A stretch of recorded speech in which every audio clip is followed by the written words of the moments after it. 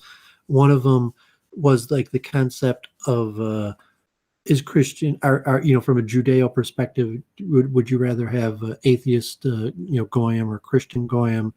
And Yochanan's perspective was like better atheist goyim, because if they believe in that idol, all the other stuff is probably tainted also. And this guy like Reb Rabs, who I guess is also some sort of convert or something, but he's a rabbi in Israel and pretty knowledgeable in Jewish texts.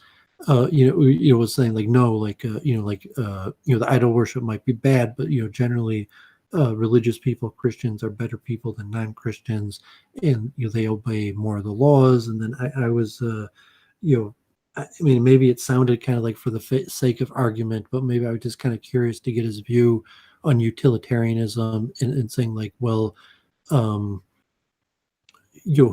could actually be trusted to behave more properly, law-abiding, right by their citizens. And then kind of like Luke 40 in with like IQ and atheists in America and Pew surveys. And this, like, his guest, Reb Rabs, just wasn't interested in that kind of stuff. And so from there, I guess the conversation dwindled, and I think like I got a phone call. So I just let them carry on however they were doing. I think they wanted to turn it into like Ask the Rabbi for Rebbe Rab. So I just bowed out and let them carry on with their Ask the Rabbi. Do you know much about those guys? Because the only one on there that I know is John. The other two I hadn't seen before. Do you know if they're converts? I think his guest is a convert who used to be some sort of like Christian evangelical, and now he's like anti-Christian evangelical. He's also, but he moved to Israel, and he took his conversion very seriously, and he studied, for years, maybe decades, Talmud and Hebrew sources. So, so he's, at least knowledgeable in his Judaism, and he's pretty extreme in his I don't know if he's extreme in his Judaism, but he's got kind of like a rhetoric way to him where he still kind of sounds like he's a Protestant evangelical. He's just like now an Orthodox Jew, but his like demeanor is still kind of similar to like, but he's actually pretty popular. I think he's on YouTube, and he probably has videos with tens of thousands, maybe even hundreds of thousands of views. And most of his videos are largely like internal Jewish things, although like he does maybe talk to other people, but the majority of his videos are like internal Jewish debates. So John has his like regular kind of like big guest, Rebbe Rab, or I don't know what he calls him. Yeah, it's funny to see these converts still maintain their well, I guess Guru would call them Christian samskaras, like you hear Geshe-la promoting their personality imprint. remains the same. Yeah, So yeah, there you go. in the language of Hasidus, the etzem mahus, you're saying Yidit blibes the zelber, and the etzem mahus means like the central personality or like the central essence remains the same. So even though the person converted to Judaism, like if they had like a southern accent and they're a convert, um, they might lose their accent a little bit, but they're still going to have the accent. And you're saying that essential nature of the person remains the same, even if they've completely aligned themselves with the new ideology. And that's the same with like, Hinduism. And I mentioned soon the big interview I get with the guy from the Hare Krishna movement.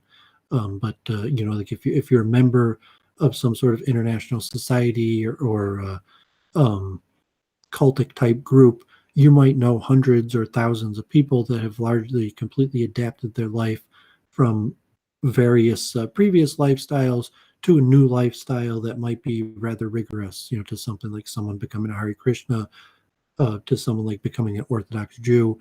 That's a substantial adaptment of your life, no matter what kind of background you're coming from, that would completely change your diet and routine and travel patterns, and basically would become a dictating factor in everything you do in your life. Yeah, it reminds me of some of these Catholics that convert to, well, the big one is the Yogi Bhajan. I think they call it Kundalini Yoga, but they still remain like, there's still something very Christian about how they comport themselves. Like, I think maybe they underestimate the amount of time that it takes to make a genuine conversion. And maybe, there's some truth to this idea that actual conversion isn't really possible because it would sort of imply a change of your, what's the word? The core personality? What is it? Well, because it's a technical Hasidic term, say it's the etzem, which is like ETZ, OM, etzem. In Hebrew, you have a lot of those TZs, mahus, like MAHUS, etzem mahus. It means like the essential character. Yeah, so the etzem mahus may not be changeable. Is there any opinions on that? Do they say it can't be changed, or that it takes a long time to change, or? Well, I mean, if so, this is enter the multiple truth hypothesis, because obviously, different traditions have different understandings of a similar concept, because like a Hindu or a Christian or a pagan or possibly even like a scientific atheist might have a similar concept of an essential personality. Like someone like JF might say it's genetic, that these things that you're identifying with Christianity are actually like memes. They're phenotypic memes that have been acquired over generations, where the thing, yes, it is something that's attached to Christianity, but the expression of it is actually genetic. So it doesn't matter if you took someone from that genetics and raised them in India as a Hindu, they would still have that Christian demeanor, because it's been it's genetic. And I don't know if that's disputed scientifically, or there's questions in science of it, but so even someone as an atheist, we're saying, what's the soul factor, what's the essential factor of a person? If you're saying like the soul, something that survives death, something that transmigrates, versus saying what changes about a person over time. Like so okay, that's my brother. Some of I knew you my whole life. Okay, that's my sister, and she's the same person that I knew when we were babies, to when we're old adults, or when we're old and gray. That the etzem mahus of the person is the same, regardless of if you have one sister that became a Hindu and one sister that became a Christian, one that went this way, one that went that way. You could say, I recognize the person is essentially the same person I've always known. Yeah, it kind of reminds me of what was that guy's name? The Christian Hindu that you met on Bab's stream, Adam. You called him out on that. You were like, you're basically just a Hindu in the wrapper of a Christian. And there was some truth to it because the way he was quoting the Bible. Who had studied the Bible really good. Yeah. It was like he knew it more than any of the other Christians on the panel. And there was definitely something Indian about it. Well, as someone who understood Hindu theology, you could see that he was putting his biblical knowledge in more of a Hindu avatar paradigm than the people, from the Luke cast that were putting it more into a Judeo-Christian paradigm, and it's different. So if you've, if you're familiar with the topics, you could recognize it instantly. Or if you talk to Asian Christians versus Western Christians, a lot of times that Judeo understanding versus kind of like an avatar understanding, is a large difference, and it's that natural genetic. Possibly genetic or cultural or whatever paradigm that a person, get back to what we discussed last week, and hopefully more this week of how people process information, and just trying to recognize patterns to the best of their ability and how they put these patterns together. But a large part of that is likely predetermined. If you're a geneticist, you'd say it's genetic, or if it's a soul factor, it's determined from characteristics of the previous birth. Yeah, there was a question in the chat. I just wanted to ask it to you before it scrolled away. Matt Young wanted to know what you thought about the jogger incident. Oh yeah, the Comte de Borio says that's not Hebrew. I think it is actually. It might be Aramaic. I think that actually is. It's probably Aramaic, so I apologize, because a lot of the Kabbalistic works are actually written in Aramaic and not Hebrew. Yeah, we should talk about that more, and in terms of kind of like the multiple truth hypothesis and how people process information, and the resolving or limiting of dissonance and related to big news stories like the Biden Tara Reid thing, or Ahmaud Arbery, or just the coronavirus in general, and a lot of this is going to be relation to kind of like what I was playing in chess, which will probably be less playing now, more like theoretical, talking about how people go about decision making. But these type understandings of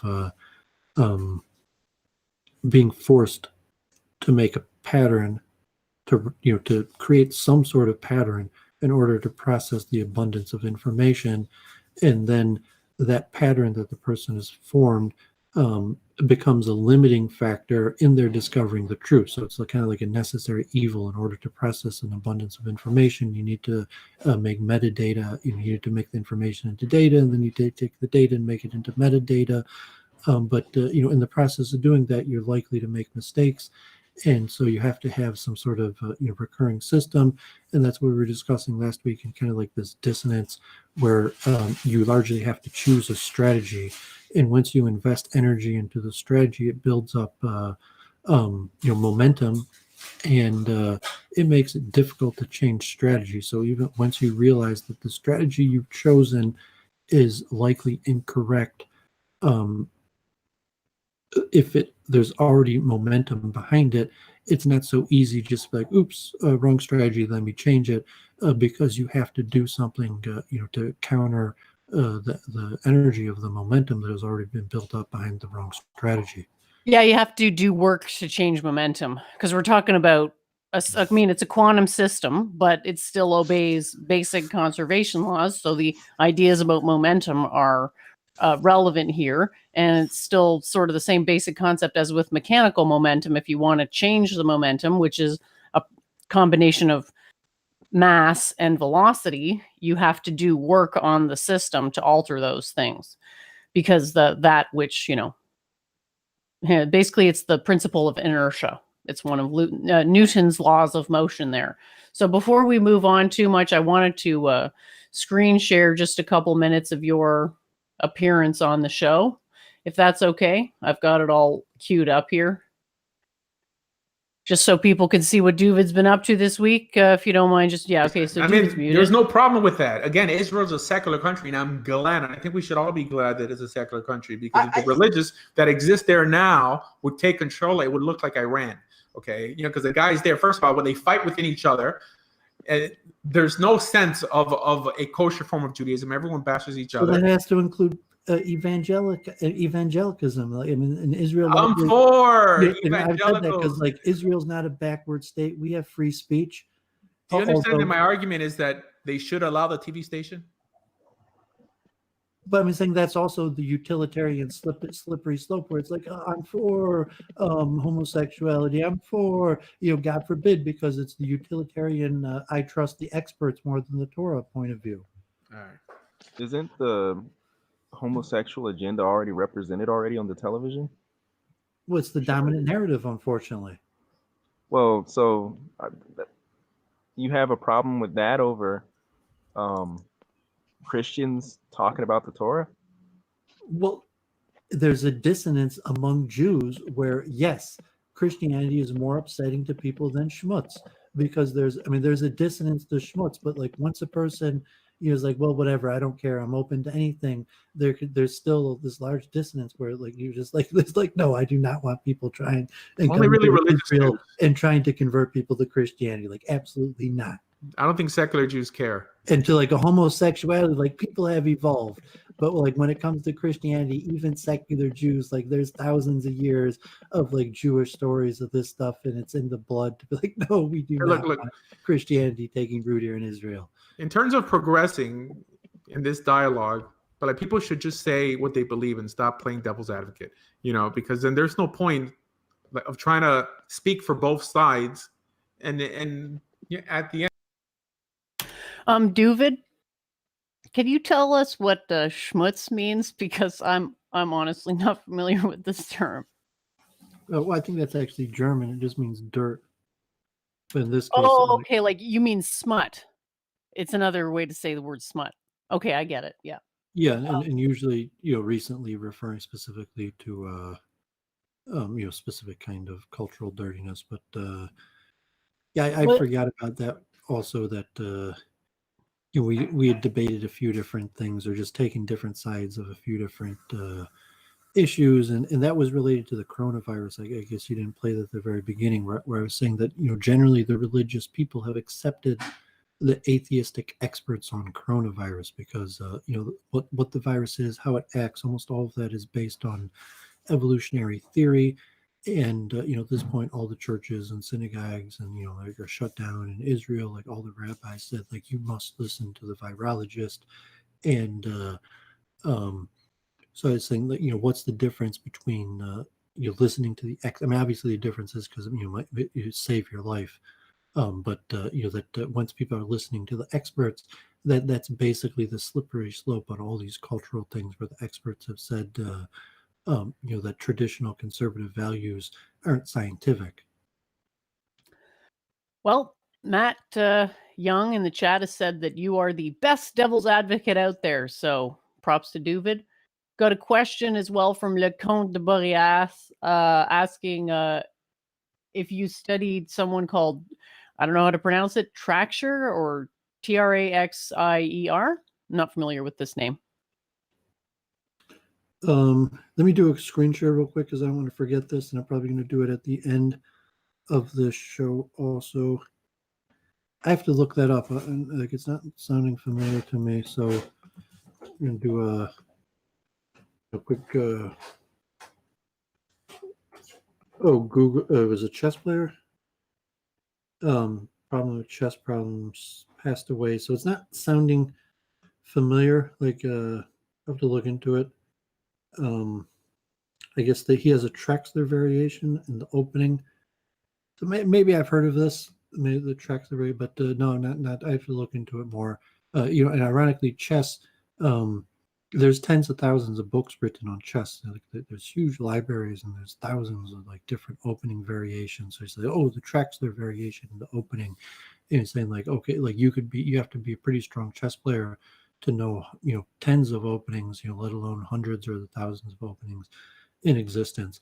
But On Wednesday, I'm going to be interviewing Henry Doktorsky, who has written 2 books that I have here on the screen share, 11 Naked Emperors, about the crisis of charismatic succession in the Hare Krishna movement after the founder Acharya Sri Prabhupada passed away, and they created this system of zonal acharyas where they had like the world divided into 11 different districts, and they had like a guru of each district, and eventually that fell apart. And that's after a book he had written, Killing for Krishna, in which God forbid his guru had arranged for another man to be killed because he was trying to point out the corruption in the movement. And so this man was the musical director for New Vrindavan. He's written 2 books, and he's going to write more. And I'll show the books in a second. I own the books, and so that should be a nice, interesting discussion. This man was relatively an expert on Hinduism and the origins and the history of the ISKCON Hare Krishna movement. So anybody who knows my series on consciousness, I've mentioned a lot about Bergson and the holographic theory of mind. And there's this man, Stephen Robbins, who anyone's watched my channel, I'll put his webpage into the description. Bergson, the holographic theory of mind. Which Bergson was a famous French scientist, mysticist who had these theories on consciousness and mind, and he was a proponent of that the world is a hologram, which was later used, added by Robin and further scientists related to the quantum mind. And Jennifer is not a proponent of the holographic theory of mind, or maybe she is in some ways, and we could talk about it more. But this man has a YouTube page, Stephen Robbins, 875 subscribers, 69,000 video views, very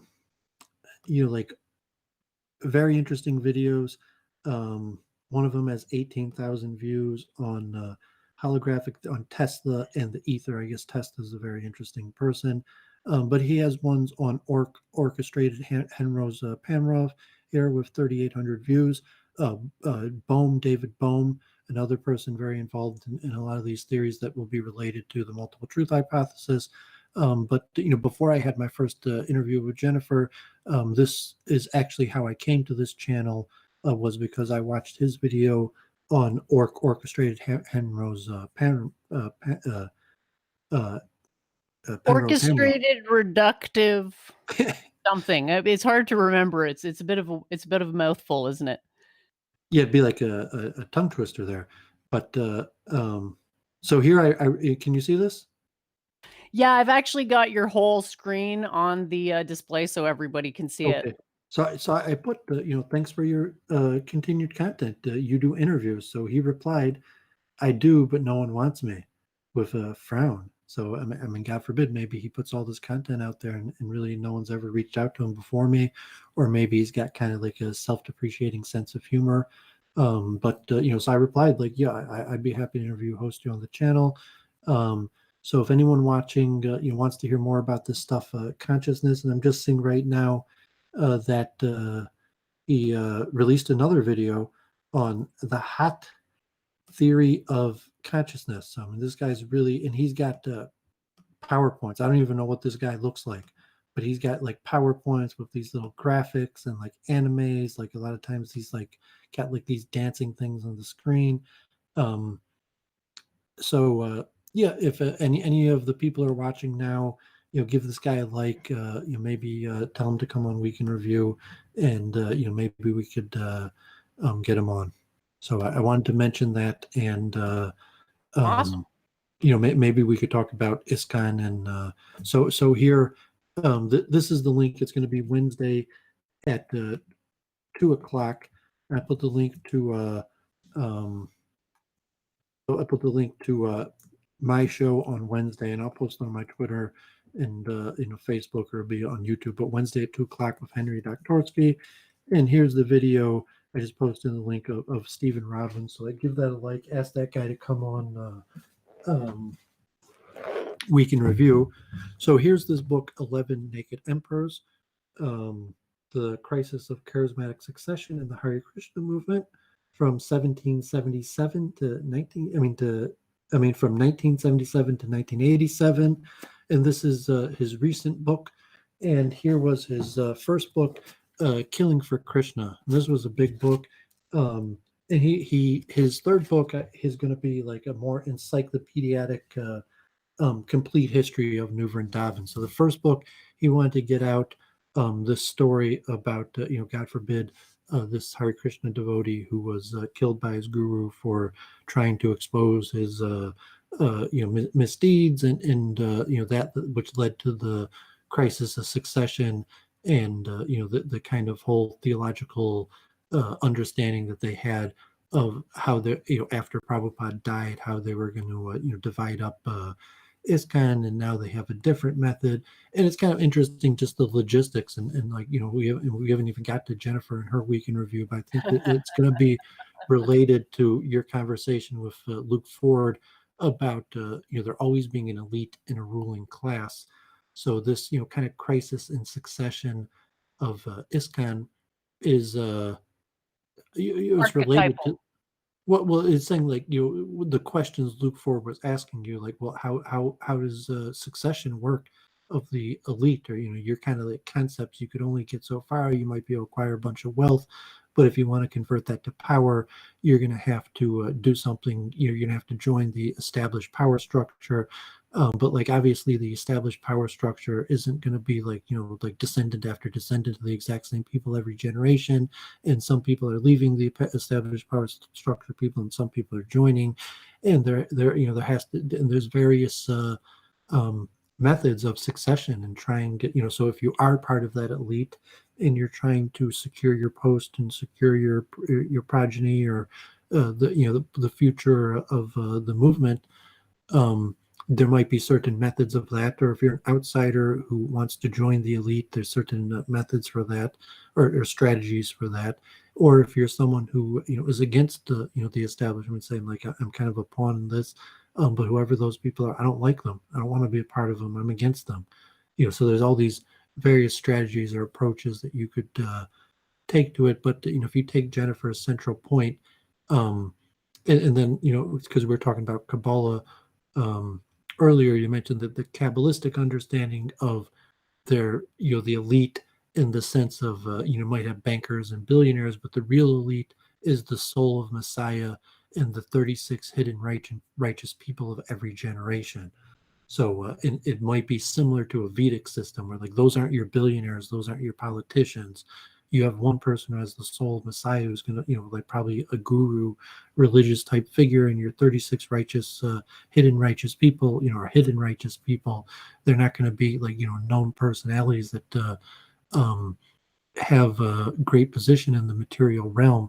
They're going to be fulfilling spiritual positions that might make them largely oblivious to the majority of the material realm.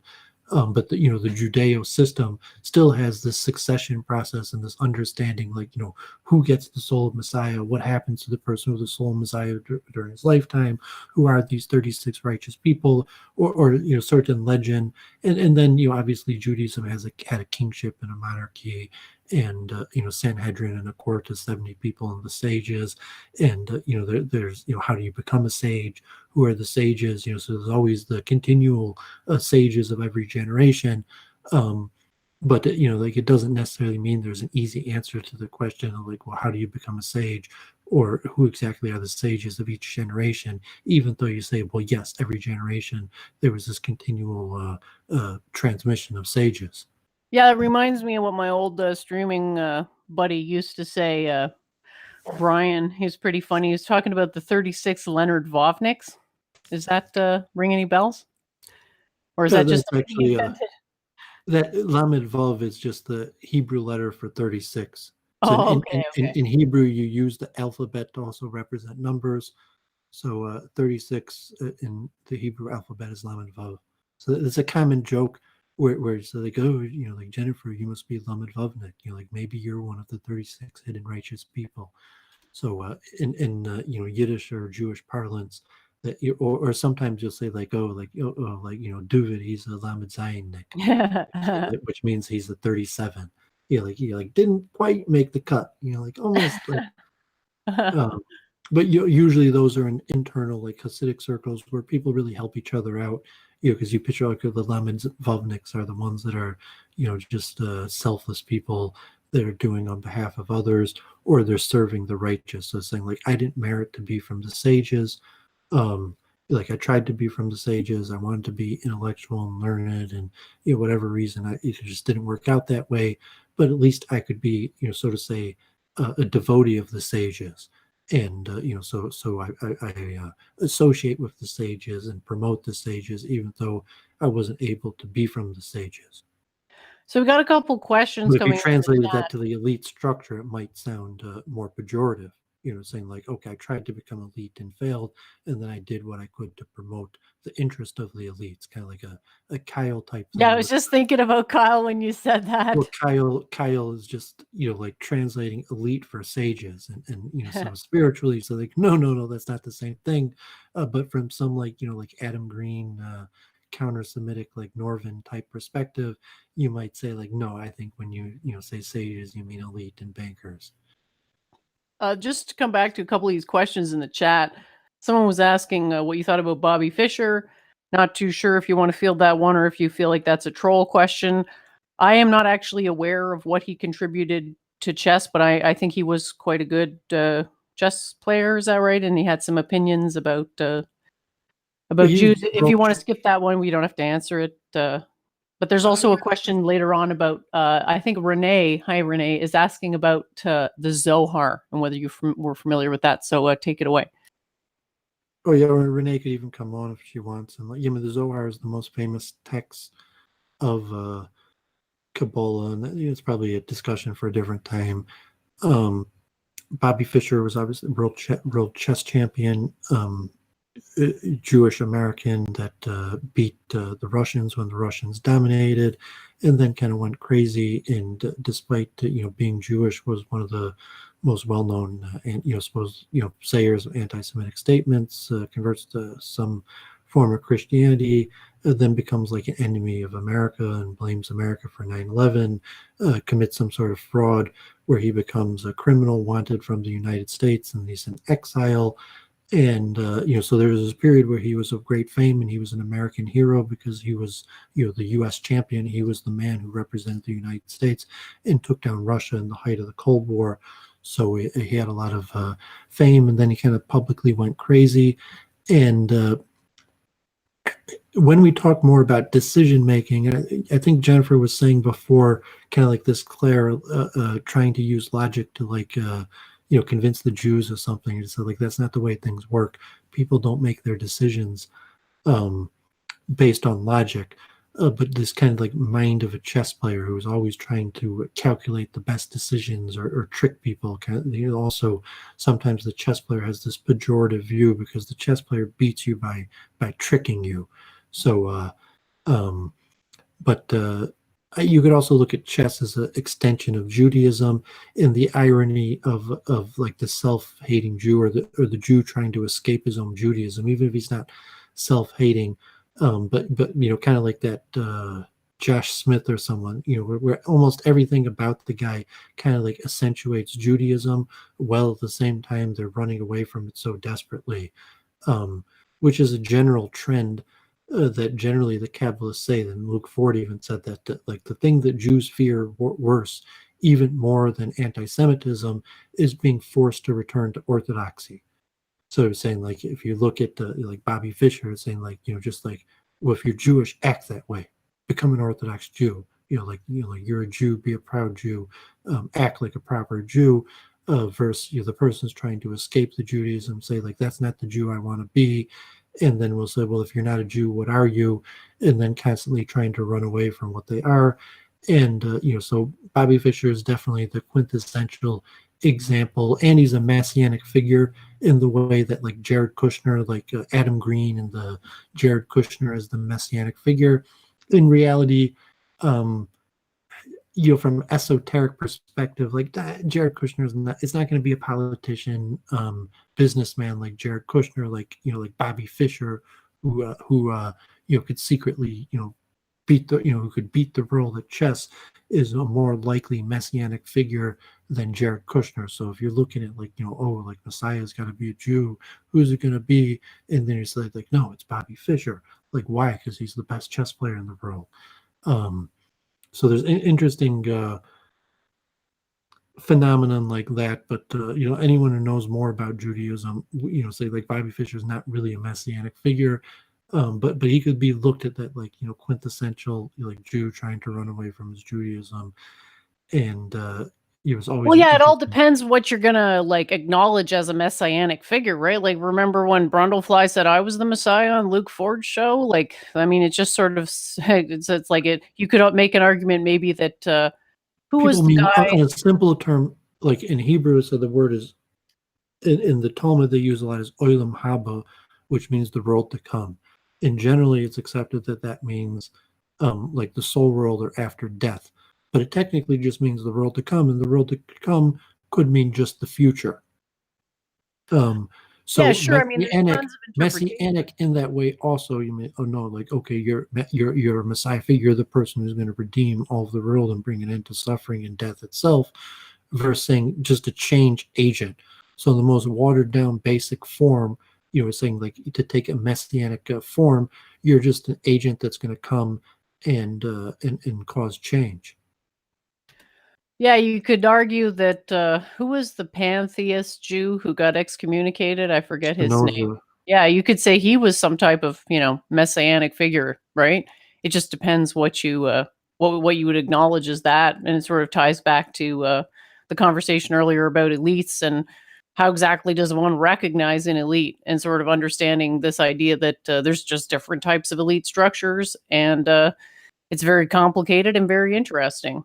So so if you were a Kabbalist, or you may be an Orthodox Jew or Hasidic Jew, you might think that you would recognize Messiah by like chanting certain mantras or excelling in certain texts or something like that. But from also someone who's read the Kabbalistic works or you looked at the long range of history, you might expect like, okay, Messiah is going to be like an exceptional chess player. And if you have an understanding, like, how is it that one single person is going to be able to, redeem all of humanity and create this era where the physical element of the way the world currently functions will change, the way that you don't have birth, disease, old age, and death anymore. That, what's going to be the Etzem, the character of that person, and or will be miraculous. That'll be like a blood and flesh person that does normal things, but somehow is the agent of miraculous things, and that somehow like the image of like the chess champion is connected to obviously the chess pieces bear the cross also. So that the chess pieces, the most simple symbolism with the king and the cross is messianic. Yeah, I guess so. It'd be interesting to know what that symbol originally meant, because it does appear in many places, not just Christianity. So very interesting takes. Just to come back to what you're talking about earlier with the model, because I was on JF's not last week, but the week before, and I never really got into that too much, but I thought it was a pretty good conversation, and we didn't go too much into quantum mind, but someone in the chat actually said that my model was a holographic universe type of model. So I think we need to like ask what does that even mean for there to be a holographic universe? Because I've heard some definitions that it's basically like it's like a reformatting of the idea that the universe is like that we're all just players in some video game simulation, like simulation theory. And I don't agree with that, but technically the mind, being a quantum computer, could be argued to be some type of hologram, because it's a three-dimensional projection, and I guess that's what a hologram is. So yeah, depending on the definition, but I just thought it was interesting that somebody thought that about my theory. I'm not sure why they thought that, But I could play a little clip here of me on the JF show. And I thought it went really well. I gave probably my best explanation ever of the uncertainty principle. I'm not exactly sure at what point on the video I said that, unfortunately. So I'll just have. It's probably just a popular theory. So unless the person is an expert in it, they might assume that you're putting forward the same theory. So Bergson, was writing already 120 years ago, before even Einstein, and quantum theory has these ideas, and he's more a philosopher and psychologist, has ideas on the holographic universe. In terms of quantum consciousness, there's various levels of what you think is a hologram or not. So you could, be like Jennifer and just say like, yeah, I mean that there's some form of projection of consciousness that if it's electric or more direct physical methods, that somehow the body or the brain projects some sort of sphere of consciousness, and actually looking at consciousness as a hologram might be accurate for that assessment. And maybe someone from Jennifer's background like, yes, no, I have no problem if you're putting her theory in line with consciousness as being holographic, versus someone that possibly Bergson saying, well, no, in fact the whole universe is holographic, which might be more in line with Doooovid and the multiple truth hypothesis, where I'm talking about the deep physics of reality at the same time, where I might say that yes, that the reality doesn't in fact exist. It is just this flux, and it's just a hologram, that what you thought was the truth, a state reduction, was really just a state reduction to like a hologram. And so there's different ways to understand. I'm not proposing that is the truth, but within the multiple truth hypothesis, that's part of what I'm trying to include would be the full extent of holographic theories. But hopefully we'll discuss that more. If you want to say something, or you just want to go into the clip. I'll share the internet here, and we'll have a look at that. Just before we go into this JF clip, I saw an article. This came out May 14th, and it's titled "Electrons May Very Well Be Conscious." And this is in one of the Facebook groups I'm part of, where I'm lucky enough to actually have the authors of these articles come in and post their own articles, so we can interact with them. But it's interesting to see, these panpsychic type models gain popularity. I don't really think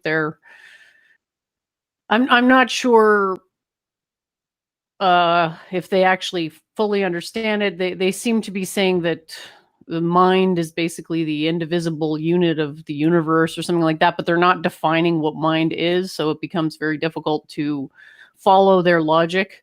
But it is, nevertheless interesting that people are talking about this stuff. So hopefully at some stage we'll get to an actually sensical, logical explanation of panpsychism. So I'll just play a little clip of me on JF. I think I lined it up to the part where I'm doing the uncertainty principle, but I'm not 100% sure. So enjoy that.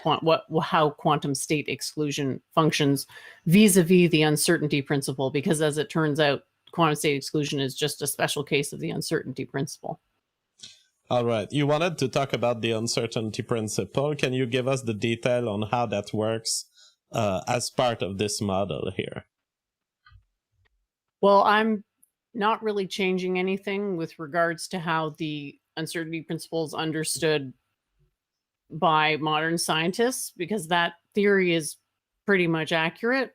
So basically the idea with uncertainty is that there's a canonical conjugation relation between position and momentum, and between energy and time. And the best way to understand that is something called the single slit electron diffraction. Are you familiar with these experiments that have electron guns that let out one electron, and there's an interfering slit, and then there's a screen that the electrons are measured on? Mm-hmm. And what happens in the single slit case? In the absence of a slit, all the electrons just go along the geodesic, right? The shortest distance between the gun and the screen. So if you have nothing there, they're all going to register at the exact same point, which is pretty standard prediction. However, if you introduce a slit that's sufficiently tiny, what you get is that each electron will go to a region that on average will represent a statistical distribution. That is how they infer what they call the angular momentum vector.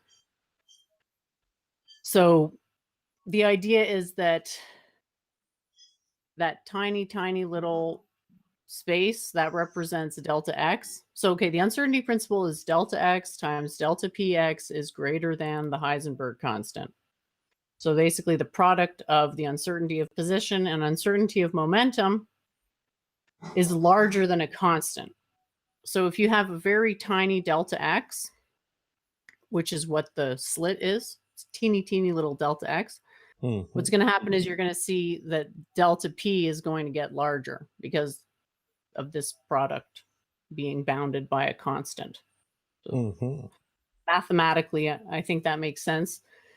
So that's why you get delta p being large, and the observation of delta p being large is that you're getting the electron registering at all sorts of different spots on the screen.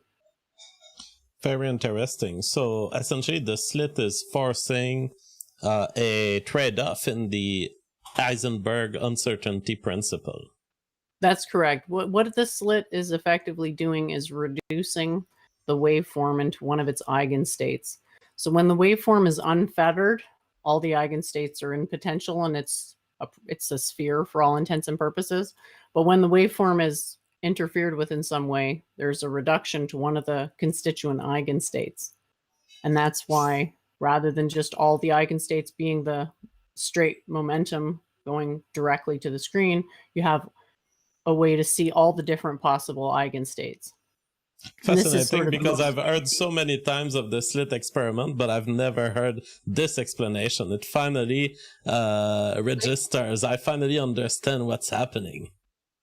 I'm so glad to hear that, because that's essentially how quantum state exclusion works. I won't go into that right now. I wanted to go into like this idea of how really high energy can form from stars, because I've heard you talk a few times about energy from the quantum vacuum. And I've looked into some of those theories, and basically what they're saying is that like usually energy is conserved, but on a quantum statistical basis, sometimes energy isn't conserved, and you can actually get like above unity energy and so forth. I don't really think there's much truth to that. However, what there is truth to is that the product of the uncertainty of energy and the uncertainty of time is also greater than a constant, which is the Heisenberg constant. So the way to understand that, that's a little bit more difficult conceptually to understand, but basically, do you accept that this is a fact? First of all, that energy and time are my view from the to follow the post show. Fascinating thoughts.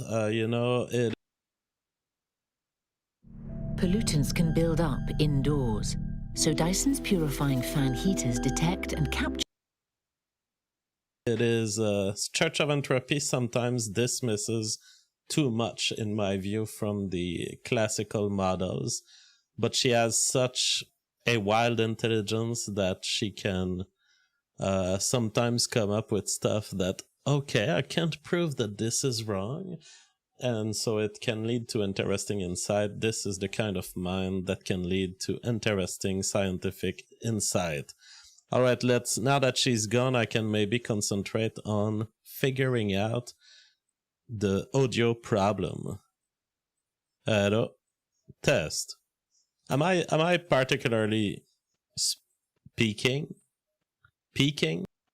All right. Well, thanks everyone for tuning in to that. I had a great time on the show. Probably best exchange I ever had with JF, as well as I was pretty happy with my explanation of the uncertainty principle. It's a tricky one, because it's so fundamental that it's like giving a good definition for time. We can all agree that time is a thing, but when we go to explain what exactly time is, it's a bit trickier to give a precise definition for self-evident things sometimes. So yeah, looks like Doovid isn't back yet, so why don't we have a listen in on a video that I made this week, and hopefully you'll all enjoy that.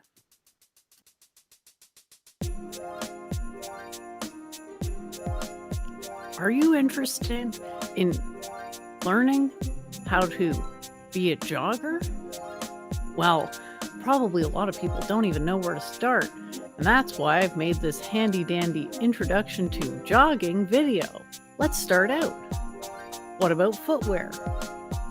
Now, your crazy libshit friends might tell you get some running shoes, but that's just silly, because what makes a lot more sense are actually steel-toed boots, because the added weight will tone your legs up. Remember, jogging with steel-toed boots is the based choice. What next? Well, with the advent of coronavirus, you can't be too careful, so you're definitely going to want to wear some face protection. Might as well throw on a hat while you're at it. Remember, the more you sweat, the more weight you'll lose, so a hat is a very handy-dandy way to keep a bunch of heat in your body. What if it rains? I advise wearing a full trench coat every time you go out running. Now, if you really want to go the full 9 yards and make it the best workout of your life, you're going to want to have some weight in your hands to tone your arms. Most of us probably cannot afford weights, but you can use a handy-dandy hammer that's probably already available in your house. Don't forget to wear protective gloves so that the hammer doesn't slip. Get that all set up. You are now ready to start your lifestyle as a jogger. Best of luck. And remember, stay safe out there.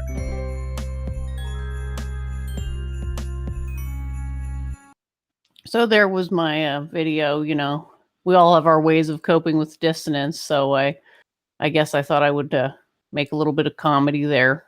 A bit of comedy commentary there. Hopefully people enjoyed that. Yeah, so it looks like Doovid's still not back.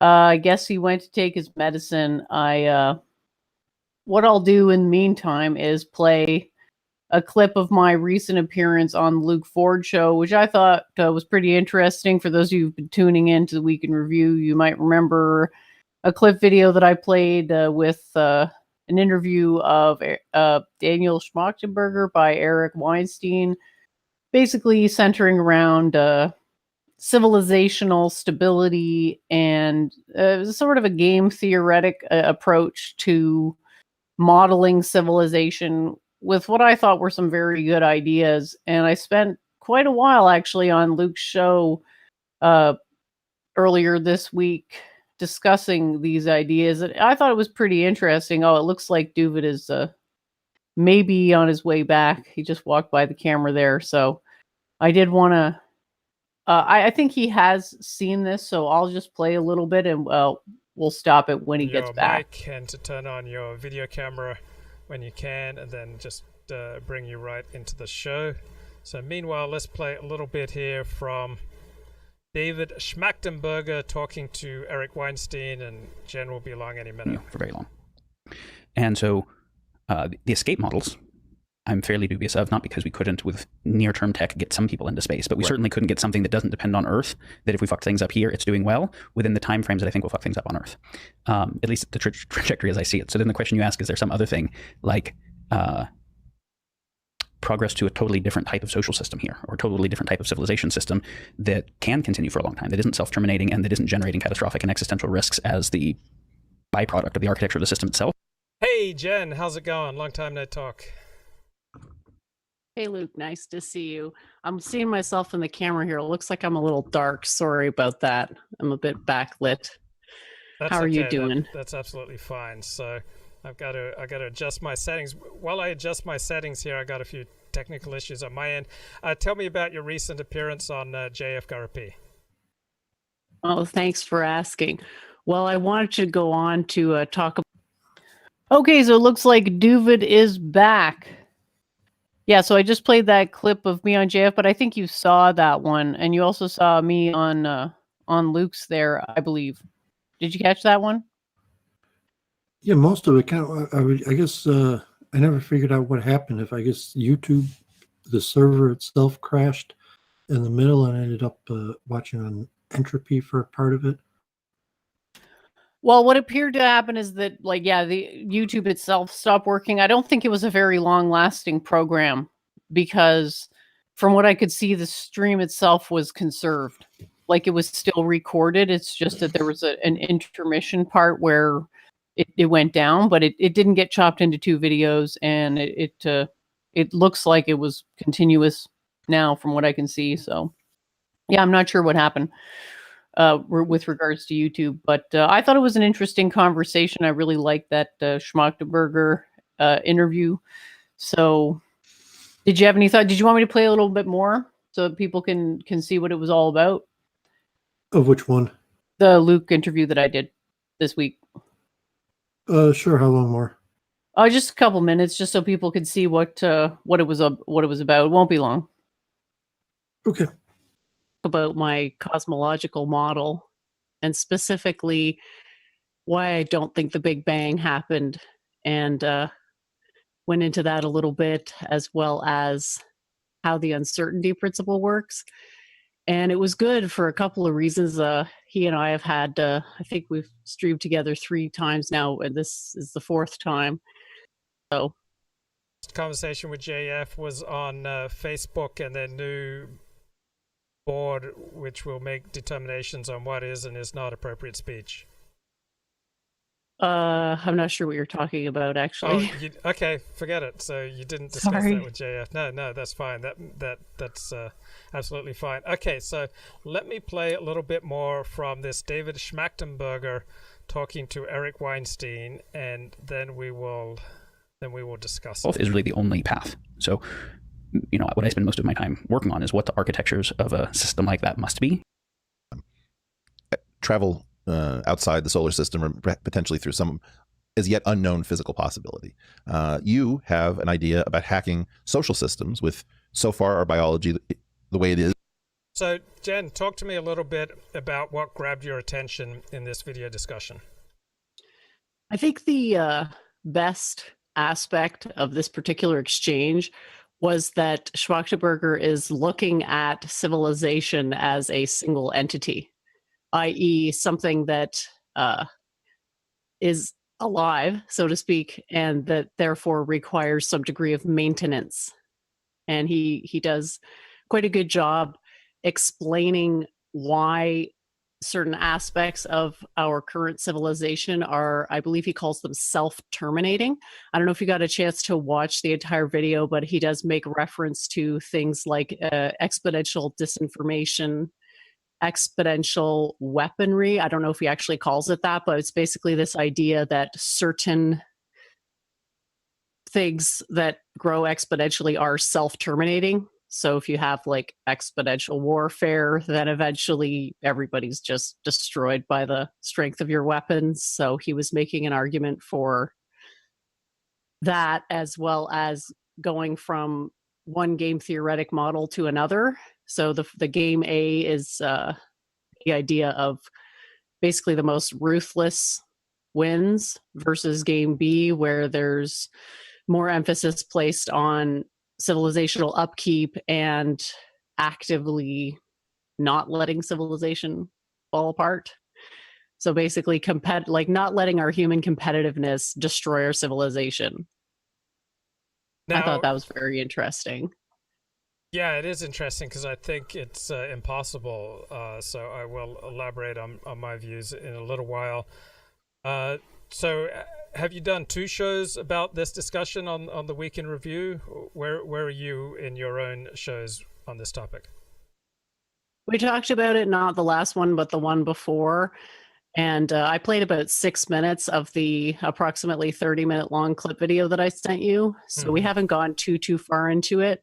So we'll be talking about that a little more, but I'm happy to go into the full thing right now. I think it'll help for the week in review. Right. And who is on your week in review these days? Well, it's mostly just Doovid and I. We've had some people come and go, but the coronavirus seems to have dispersed quite a lot of people, and our talks have been getting increasingly technical. So I think it's a little bit intimidating for people to come on because Doovid, the Doovid initiation ritual could be a little bit rough. Yeah. But we're excited to get more people once they're interested in coming on. Yeah, Doovid can really break people down, unlike almost anyone I know. I mean, he can zero in on people's weaknesses and call them out for it. Yeah, it's kind of his it's like his specialty. It's like his secret magic power that he can just assess people's motives for what they are and just call them out immediately. And I mean, I've seen him get a rise out of people that essentially nobody else has ever gotten a rise out of. So that's not the only reason I like having him around, but it's definitely entertaining to watch these exchanges sometimes. And I assume that if Doovid's on there, Elliot Blatt doesn't want to come on? Unfortunately, there's a bit of a disconnect between their personalities. So no, they're not a match made in heaven. But Elliot does come around sometimes, and I have had a chance to stream with him a little bit. Sometimes we hang out on Claire Cause stream and just go and have like group discussions. So it's basically the new blood sports platform. Elliot doesn't really get into blood sports, but he does like to watch them. Yeah, Elliot likes to watch. That's something we know about Elliot. What happened to Gandalf? You know what's hilarious, Luke, is I just got 2 comments on my blog from him. So if this was like 20 minutes ago, I wouldn't have been able to give you an answer, but now it looks like, well, what happened was the order in which things happened was he had to help out his family dealing with the coronavirus. So that was why he had to take a break. And he sort of dropped off social media after that. There was a lot of rumors going around. So I cannot speak to the truth of any of those rumors. I highly doubt that they're accurate, but they did get a comment. I can read it on my blog from him. I'm sorry I've been away for a bit. Been missing you and your uniquely insightful and superior work.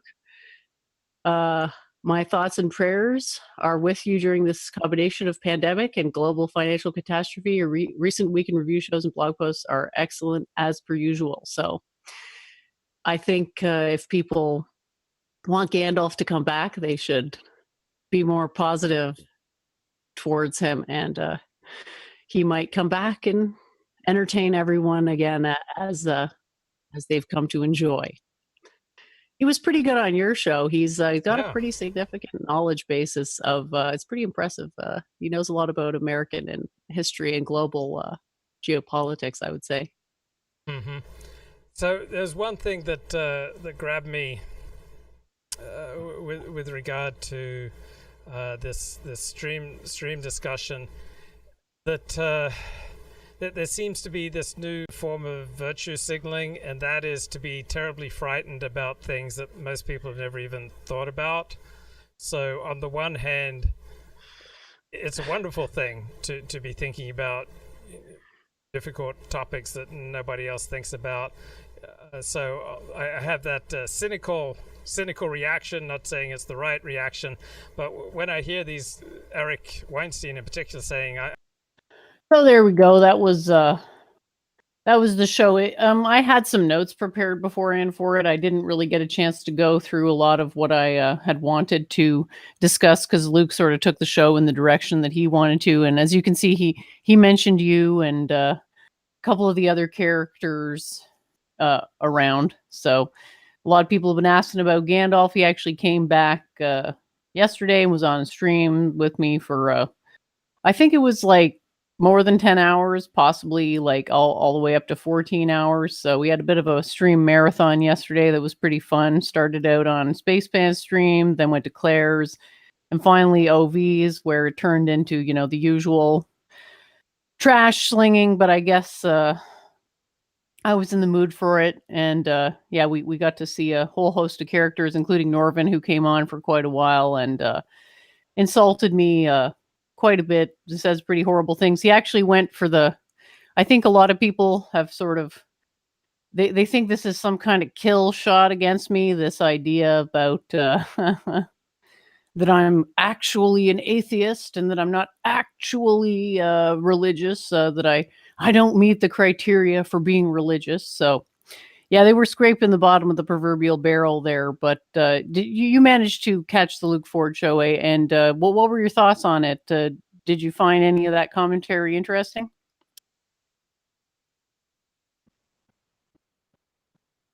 Yeah, in fact, Luke Ford definitely insightful in streaming and personalities and people, and kind of like the narrative explanation, like, can you get Luke Ford to understand your ideas?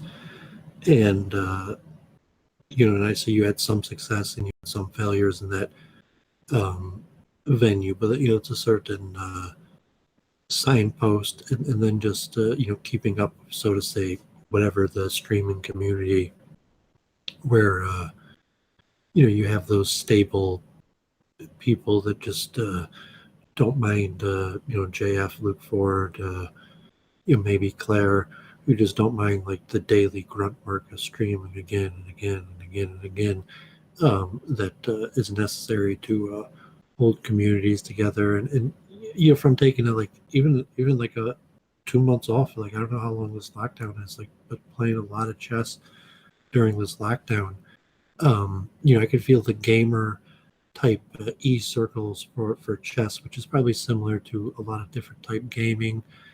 And first kind of the intellectual community versus the streaming versus the theoretical community that we may desire to be creating. So I'm glad we have this week in review. I don't mean to be rough to people. I'd like to be compassionate and nice. When I'm on the battlefield, it's tough to be nice, and someone I'm more distant from the battlefield, hopefully the nicer, more inviting Doooovid gets, and we could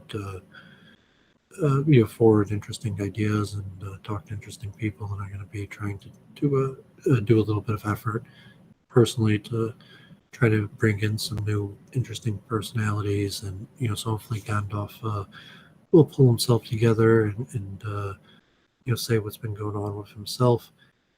So he might as well speak for himself. And I think Jennifer's getting a better feel of making her slides and her post, and for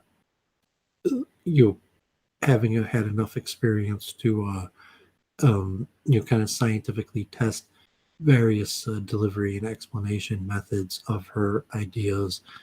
And presumably that's a skill that a person's constantly trying to perfect, and it's certain science to it, because once you're out there giving your ideas to audiences, whether IRL or online, you get instant feedback, and from that data and feedback, you could adjust your method, and so that's something we're always happy to talk about, and it's important to talk about just streamer etiquette, streaming dynamics, streaming improvement.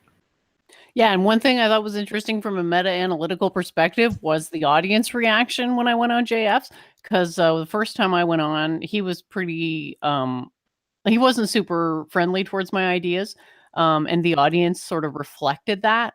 And then I think he was a lot more open to them in this most recent appearance, and the audience reflected that as well. And I thought it was really interesting to sort of note the degree to which the interviewer's demeanor influences the chat comments, because it does appear that there is some influence from the host. Like even with you, I've noticed that, in the beginning, most of the commentary on you was pretty much across the board negative. And then over time, there's been like this contingent of Doooovid fans that I think has steadily grown.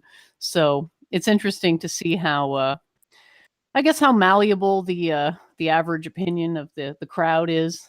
I mean, there were still some haters in the crowd, I'm not going to lie, but I think by and large, my last appearance on JF, it was definitely over 50% positive commentary. And I'd give it an 80 out of 100, like if I'm going to evaluate myself on the stream. In terms of landing the points that I wanted to land, I'd give it an 80 out of 100 because I still think I have some work to do on really explaining the fundamentals of the measurement limit. And then with the Luke show, I'd give it maybe a 50 out of 100 because, like you said, yeah, there were some misses and some hits, but I don't really think I've actually gotten like the central thesis across to Luke yet. I don't know. I wasn't getting the vibe that he was really understanding what I was saying when I went into the theoretical stuff about the imperatives of consciousness and how that gives us a working model for understanding cognitive dissonance. So I'll keep working on it. Go ahead. Yeah, but you did seem to have some effect in the the concept of civilization being self-contained, where he had some sort of like epiphany moment there. Oh yeah, because I said India was the only civilization, and he disagreed with that. And yeah, I realize it's a bit of a semantic issue, so I suppose I was errant on that one. Because Luke is smart enough to break things into the axioms, he just might not be as quick at it. And so like on the spot for Luke to, thinking like chess type thinking, that Luke just like his thought process is slower than mine or yours or Gandalf's.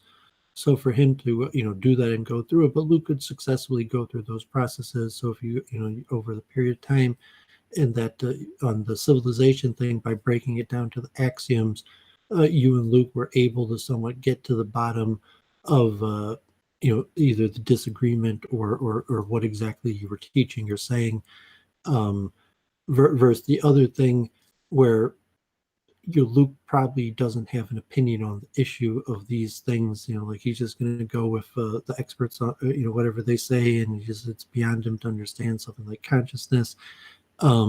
So the likelihood that you're going to get him to really understand like your theory on something that involves prerequisite knowledge, unless you could attach it to the own self-understanding of himself. So to look at things in the so Luke could probably understand the dissonance method for the news he analyzes, where he could look at it and say like, why is this person doing this? Because they're trying to reduce their dissonance, and the various reason, what's their pre-existing dissonance that would cause the action that they're doing to reduce it. And Luke's not a mathematical scientific person, so like you might get him to understand the method, but that he would join you in doing it. And that's probably something unique about Week in Review, and maybe Gandalf won't even be able to do it, even though Gandalf's very smart and high IQ.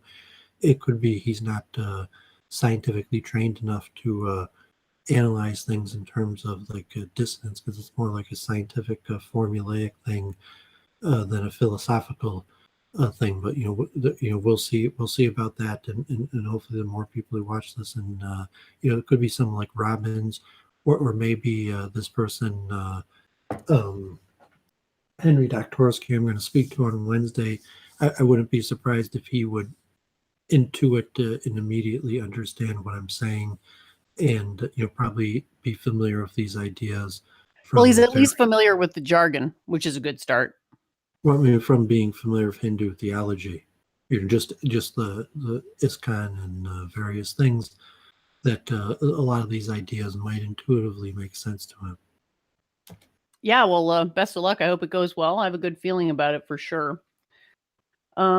Yeah, so let's see where we were. We've got Gandalf in the chat now, just saying hi to everybody. I sent you the link, Gandalf, if you want to hop on and tell us how things have been for you. That would be great. I was thinking for Luke, the best way to get the dissonance concept across to him might be to give a personal example of his own ideas development over time, specifically when he was interested in the Kevin MacDonald thesis, but then switched over to the Kaufman's critique, and maybe that there's an explanation in the dissonance model for that. That the Kevin McDonnell model was just creating too much dissonance for him, and it was resolved by embracing the Kaufman's critique. Yeah, as opposed to rejecting evolution or something like that. So you could look, okay, dissonance, Luke Ford, convert to Orthodox Judaism, like mass amounts of information, of negativity towards, Judaism, the people in religion he's, drawn onto, comes onto this, concept from Kevin McDonnell of group evolutionary strategy that has a large basis in evolution. Luke, even as an Orthodox Jew, is a fan of evolution, generally sees his Orthodox Judaism in line with evolution, and immediately connects like, oh, Kevin McDonnell, group evolutionary strategy is true. But the dissonance is the majority of the people who are promoting this theory are, so to say, critics of the Jews, even though there's no direct connection. You could apply the science of group evolutionary strategy to anybody, and even though there's cultural critique series does it with the Jewish people, and Kevin McDonnell's written his new book where he does it with the European peoples, or however you classify it. But you say, like, yes, this dissonance level where group evolutionary strategy, at least from being taught it from a Kevin McDonnell perspective, was leading Luke to entertain the possibility that that the anti-Semites are right, and the Jews are bad, or it could have all been a show, or just the dissonance of that those are the people that he's talking to versus the people that he's dealing with, where at some point that strategy was it was failing, like whatever his cultural critique strategy, that was failing, and there were huge amounts of dissonance, and so he needed to find a new strategy. And from like the physics level, you could look at from the narrative level, or like an energy level, that he needs to find the next closest stability point. When your strategy is failing and you're at the point where you have to give on your strategy, even if you don't really have another good strategy to go to or plan for what your new strategy is going to be, it's going to be some sort of you're just going to reduce kind of like an energy to the closest stability point you could find. And in that sense, it was the Kaufman's critique. So Luke Ford could be like, I'm an intellectual, I'm an honest scientist, I'm an honest Orthodox Jew, and I believe in evolution, and it all goes together, no dissonance, no problem. Well, I guess the next time I go on a show, I should probably prove to him why the evolution model is wrong, shouldn't I? Evolution by natural selection. Obviously, the dissonance is constantly building up. You can't stop dissonance from building up. So, with Kaufman's, he has a lot of dissonance, and something like Brundlefly. So it's like no, so accepting the Kaufman's critique was basically a slow method of saying, like, I can't be friends with you, Brundlefly. Because like long terms, or Melky Tzedek, or any of these guys, that they were saying, like, if he accepts the Kaufman's critique, that means he's going to choose Kyle over Brundlefly, and then long term, he really ended up with neither.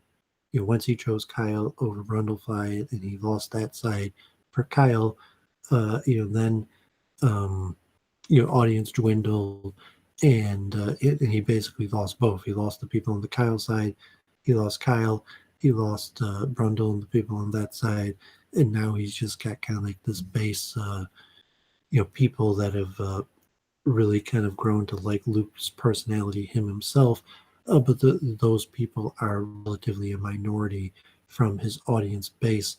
When me and you were interacting with Luke a year ago, that maybe the people that are still with Luke were part of that audience base, but the majority of the audience base from Luke at that time has moved on.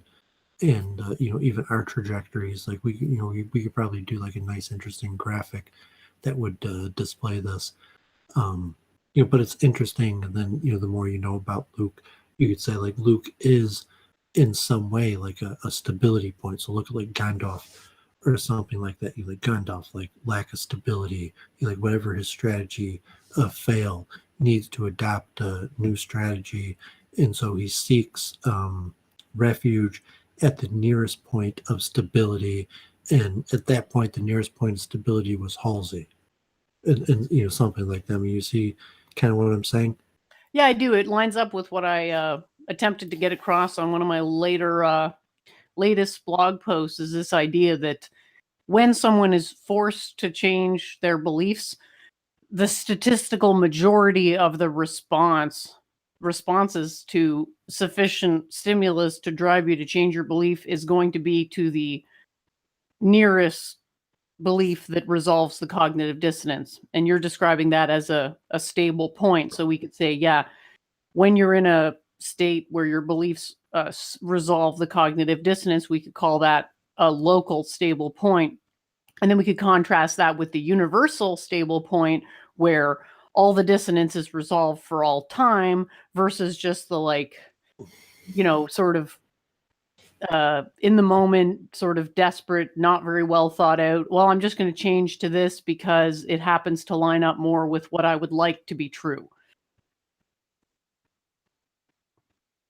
So yeah, it's definitely a good example. And maybe that would be a way to sort of get the idea across to Luke, to show him an example of his own dissonance and how he resolved it. Because he didn't just have dissonance from the K-Max stuff. He had dissonance from sort of not being sure what to prioritize on his show, because the blood sports, brought a lot of audience and he enjoyed them. But then there was the fact that it was putting his channel at risk. So it's interesting to see how different people have dealt with these changing circumstances here on YouTube.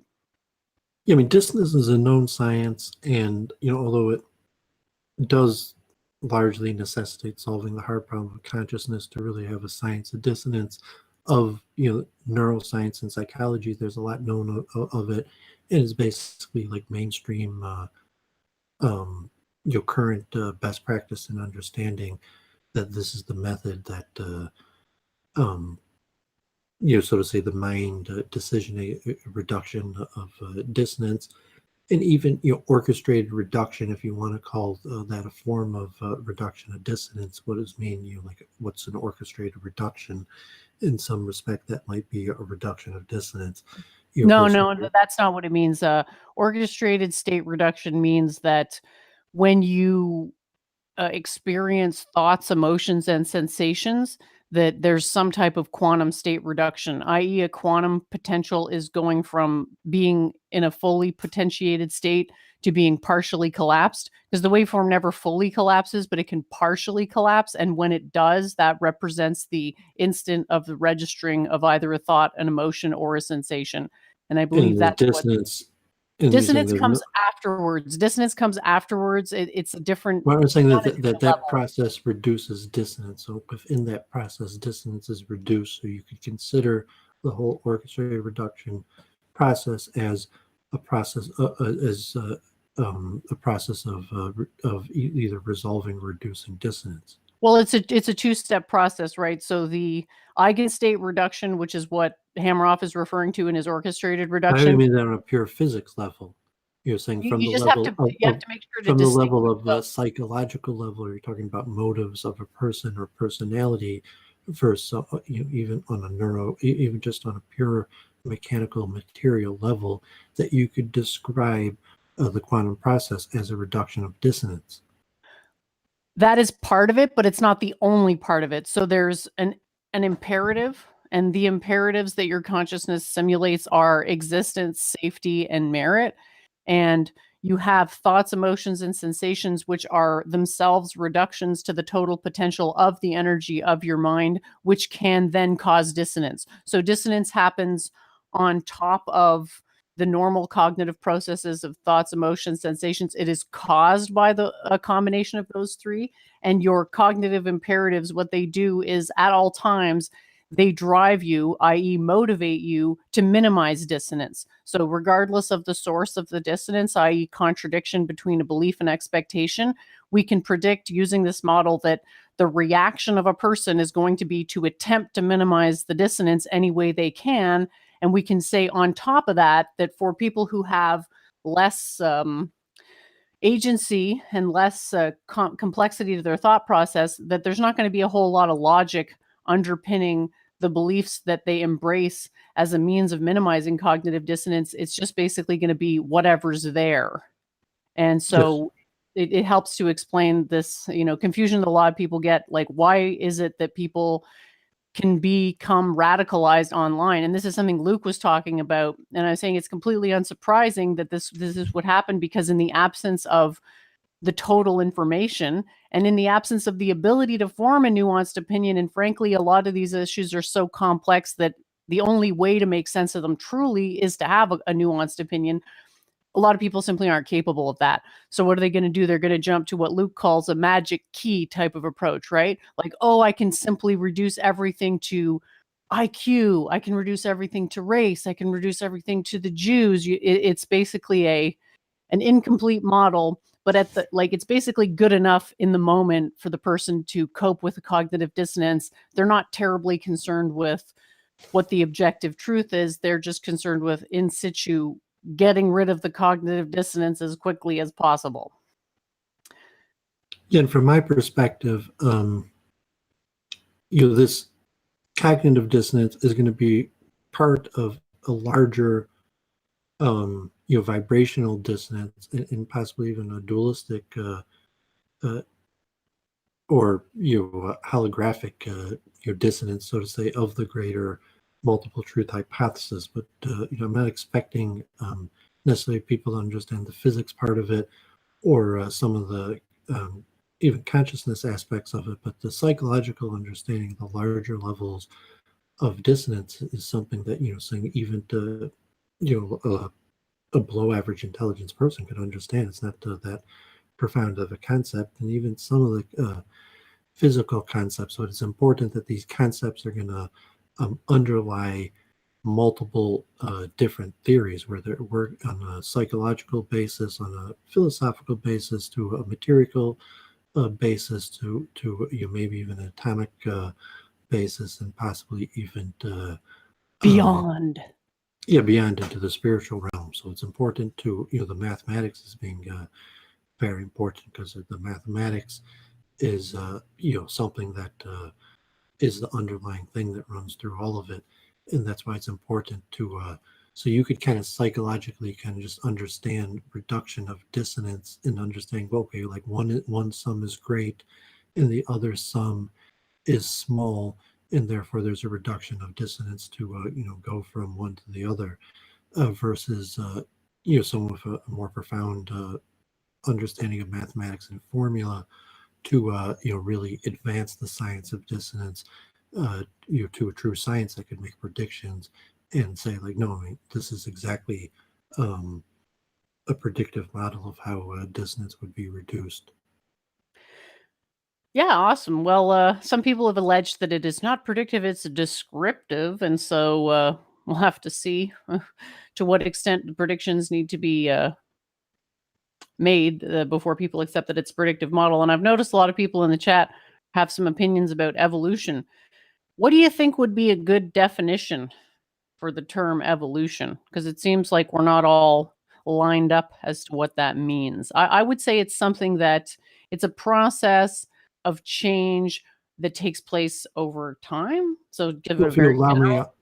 I'll just add this question to the frame that we were talking about earlier, where people have chosen a strategy for the pattern recognition of the world we live in, and the interactions and exchanges that we do, and for whatever various combinations of reasons, the majority of people have chosen this strategy of evolution. So if for whatever reason the dissonance of being on the path of believing evolution became so strong that the people that were on that path were forced to choose another path. So if you're like, kind of like a Brundle, or maybe kind of like a Doooovid or anybody, it's like, well, once you realize that evolution is fake, you're gonna be looking for a point of stability, and once the lies of evolution have been shattered, and you're gonna need a new belief system, then you'll choose Judaism, then you'll choose Doovidism. So there's the 2-point prong. That if I could destroy your belief in this false theory evolution, that also would create this dissonance where you would by definition be likely to be reduced to a state of the nearest stability point, and that you might even be able to affect the will of a person. That reduction will to a stability point could be something that you yourself orchestrated. Yeah, I guess it is possible to force people to change their minds if you understand psychology deeply enough. So welcome to the show, Gandalf. I see you're there now. Thanks for joining. I know a lot of people have been missing you in your absence, so why don't you catch us up as to how things are going with you and how your weeks have been? Are you Yeah, I'm here. Sorry, I was looking for my power cord. It's like, where the hell did I put it? And my battery's getting low. I was like, please don't kick me off this game because my battery went down. Anyway, oh God. So I guess I have to think, okay, what's the theme of the last 8 weeks with the mass hysteria related to this coronavirus? And I didn't consume much news for much of that time. In fact, I pretty much just I just want to avoid the internet just because you need to disconnect and reroute yourself. And I came back and I knew it was crazy, but I didn't realize much about the oil price going so low and what that really meant, and how they can't really figure out from the antibody testing how many people are infected. I mean, you can just name many problems. I mean, just Fauci and Birx and how creepy all these people are, yada, yada, yada. And for me, Doovid had mentioned, Gandalf needs a safe point or whatever. No, Doovid doesn't understand it. In fact, I don't know how many people understood. The point of stability. Point of stability. Okay, thank you for being specific. Yeah, it's not stability that I really care about. Although it manifests that way if things are proper, it's order. In a time when lots of people are dying, we've got 30+% unemployment, the government can't get help to people that lost their jobs because governors just shut down everything over a virus instead of having an actual public health plan, and people behave just terribly, and Trump hasn't done anything about it or can't do anything about it as it might be. It's this pisses me off on no level. A government's core competencies must be managing disasters. And a pandemic is a disaster a government must manage well, because the threats of pandemics can collapse a lot of stuff. I mean, pandemics are chaotic, wild events. And the only way you can handle it. Are you going to give your 2-month in review, or are you going to give your ramble on your thoughts? No, well, I've been gone for a while. Well, I just wanted to say you were trying to read my mind. I was trying to correct you because you're totally wrong on that point. Well, no, I have a scientific theory of consciousness, and so in theory that would apply to everybody, including you. So if you're rejecting my theory of mind in the application, or maybe saying my theory of mind may or may not be correct, but how I applied it to interpret you as incorrect, that's fine. We can or can't discuss that, but whatever, we can move past that and just discuss if your theory of mind is so good, if your theory of mind is good, you can interpret things correctly. The evidence of a good theory is that it interprets things correctly, and the theoretician can apply it correctly in circumstances. And I'm a circumstance you should know quite well because we've dialogued for a long time. No, I'm saying you haven't been around for a few months, and I still don't know where you've been, what you've been up to. Why'd you disappear for a few months? So you want to jump straight into some argument, and you haven't even explained where you've been, what's going on. Or are you saying like, no, I don't want to, I don't really want to talk about that. I just want to jump right into an argument. I mean, that's, I guess that's, maybe fine also. Well, what I was saying is, it's like, still weak in review. Like, like a subconscious awareness of all the insanity. Like, and I listed those events of those, and you thought that was rambling. That's a very serious stuff. That kind of stuff, I'm extremely sensitive to how that just vibrates in the psychic environment. So when that happens, in order to get stability, I withdraw because I'm an extreme introvert. The last night on the stream, we discussed why did Gandalf withdraw, and Domingo put out a hypothesis which was very enlightening, and then it revealed and probably explained a lot of what was going on, and linked it to what I've admitted to some degree before, that springtime is a time when I struggle a bit with the blues, if not a little depression. What did you think of that, Jen? Because you watched that. The theory that you had the spring blues and that's why you didn't come on streams for a while. Yeah, he thought it was connected to, like, I mentioned I have a little bit of a seasonal affect issue in the spring. He thought that might have magnified, like, my response to the kind of thing where I kind of, like, I wanted to take care of my family at the beginning and make sure everyone got food, and then just lock myself down and decompress from the chaos. I think it's, I mean, you could put it kind of straightforward and say, like, the LARPs disappear. If you're not a LARP, you don't disappear. And, like, it's fine. You could be a LARP and a successful streamer. I mean, if you look at, like, okay, Luke Ford, JF, those guys don't disappear. They're not LARPs. They keep on pounding away. And if something happens in their situation, they stream it. And, so Worski, was basically a LARP. And at the end of the day, like, he didn't last long term. So when you look into your streaming, when you're a LARP and then you have personal issues, you just disappear from streaming, as opposed to if you're a real personality streaming your personality, then you share your issues with your audience. So I mean, there's various reasons why you might choose one method or the other, but that creates for different streaming protocol and value propositions. So you're inferring that I'm not a real personality because I don't conform to your protocols, when those protocols don't apply in the context in which I've kind of found myself because of this crisis. Well, I mean, okay, like, I mean, whatever. If you think the crisis is hitting you, like, you're, especially worse than it's hitting anybody else. But I'm just saying that you'd be a LARP, meaning that you're not using your real identity and you're largely playing a role that may or may not be, indicative of the person you are in real life. You can't just adapt a situation like this into your streaming because you're largely a LARP. You're role playing.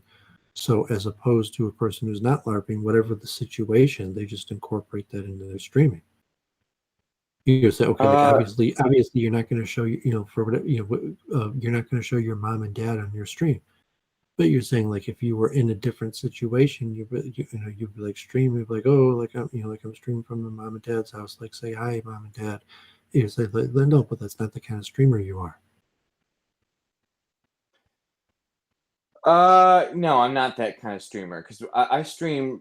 I will reveal aspects of my personality and for specific reasons, so people can understand my character and kind of the aesthetics that I like. So that to the greater point about what kind of streamer disappears for like a month or two, you're saying, like, no, I mean, like yeah, professional streamers don't disappear for like a month or two. Okay, I need to make sure that I especially had without a clear communication, like a post on their channel. It's like Frame Games or something like that. Frame Games was a LARP. He disappeared. Saying, okay, like Halsey, Luke Ford, JF. These guys aren't LARPs. They're at it every day, again and again. They don't disappear. If they disappear, they got like notification for weeks in advance and dates when they're coming back, or like they're professionals. The Demon Balrog that looked like a Corona Chan threw me off the ledge and into the deep volcano, and it took me a while to come back out. And Gandalf was no LARP. Yeah, I I think chose the name Gandalf for a reason.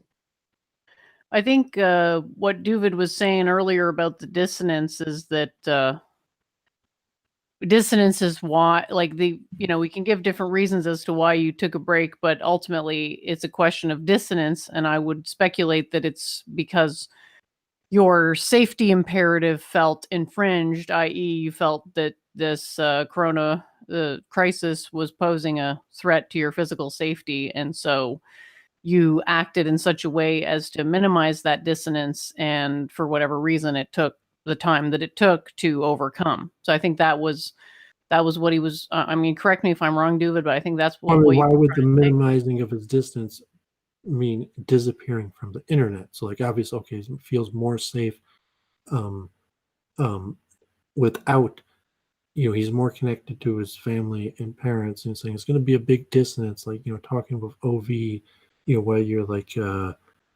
hanging out with your mom or something like that. So at that point, it just paid, like, he dropped it, completely. The LARP, the internet, it was gone for like 2 months, just disappeared. Okay, like, now I'm back. Like, so the distance, but that's as opposed to like a Luke Ford or JF, they would reduce their dissonance by sharing their personal stuff with their audience. And so, like, that's a streaming type personality. So when like shit gets tough, you saying you disappear, or you're saying, like, when shit gets tough, you share it with your audience. And so it's a personality, it's a path towards streaming. And that's where it's okay that you came back on.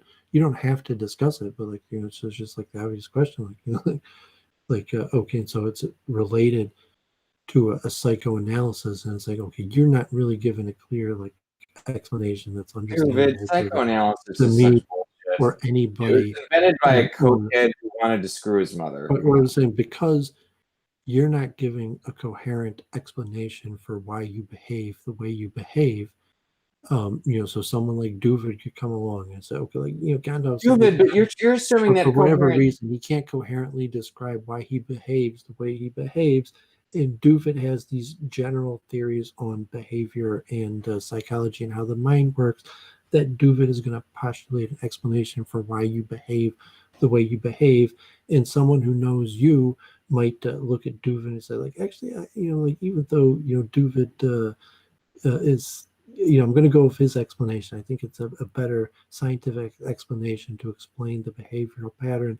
And then it could even be like I was saying, like, triggered, where like, it's a lack of free will, where you're always easily triggered, where someone, basically, they know you better than you know yourself. Well, Truth and Doubt has a hypothesis. He says, sounds like Doovid got butthurt and missed Gandalf. Well, I do kind of, miss Gandalf, because that led to good conversations, and like, we never really did agree on these axioms. It might be kind of why he disappeared, rather than constantly argue with Doovid about these axioms. Just disappear. But he disappeared from streaming altogether. So, like, he could have just disappeared from Week in Review and still done Claire, or something, or he could have disappeared from whatever, and still appeared on Halsey or something, but he appeared to have disappeared altogether. What's an argument that this has nothing to do with streaming that I mentioned before? What is and I gave this reason, that streaming, I didn't just disappear from streaming. What's an argument that says that a stream protocol focused analysis rooted in psychoanalytic language, and we all know that's bullshit. What's an argument? I'm trying to phrase the question correctly. Hold on. What's an argument that would suggest that your theory and the application of it is incomplete based on the evidence I gave you?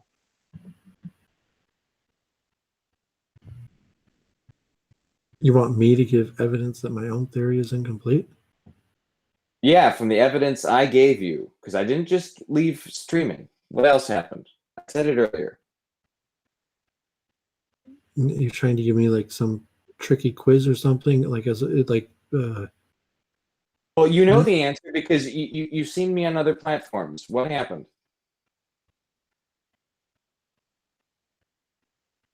I'm not sure. Like, are you trying to? Well, it should be obvious. Question or not?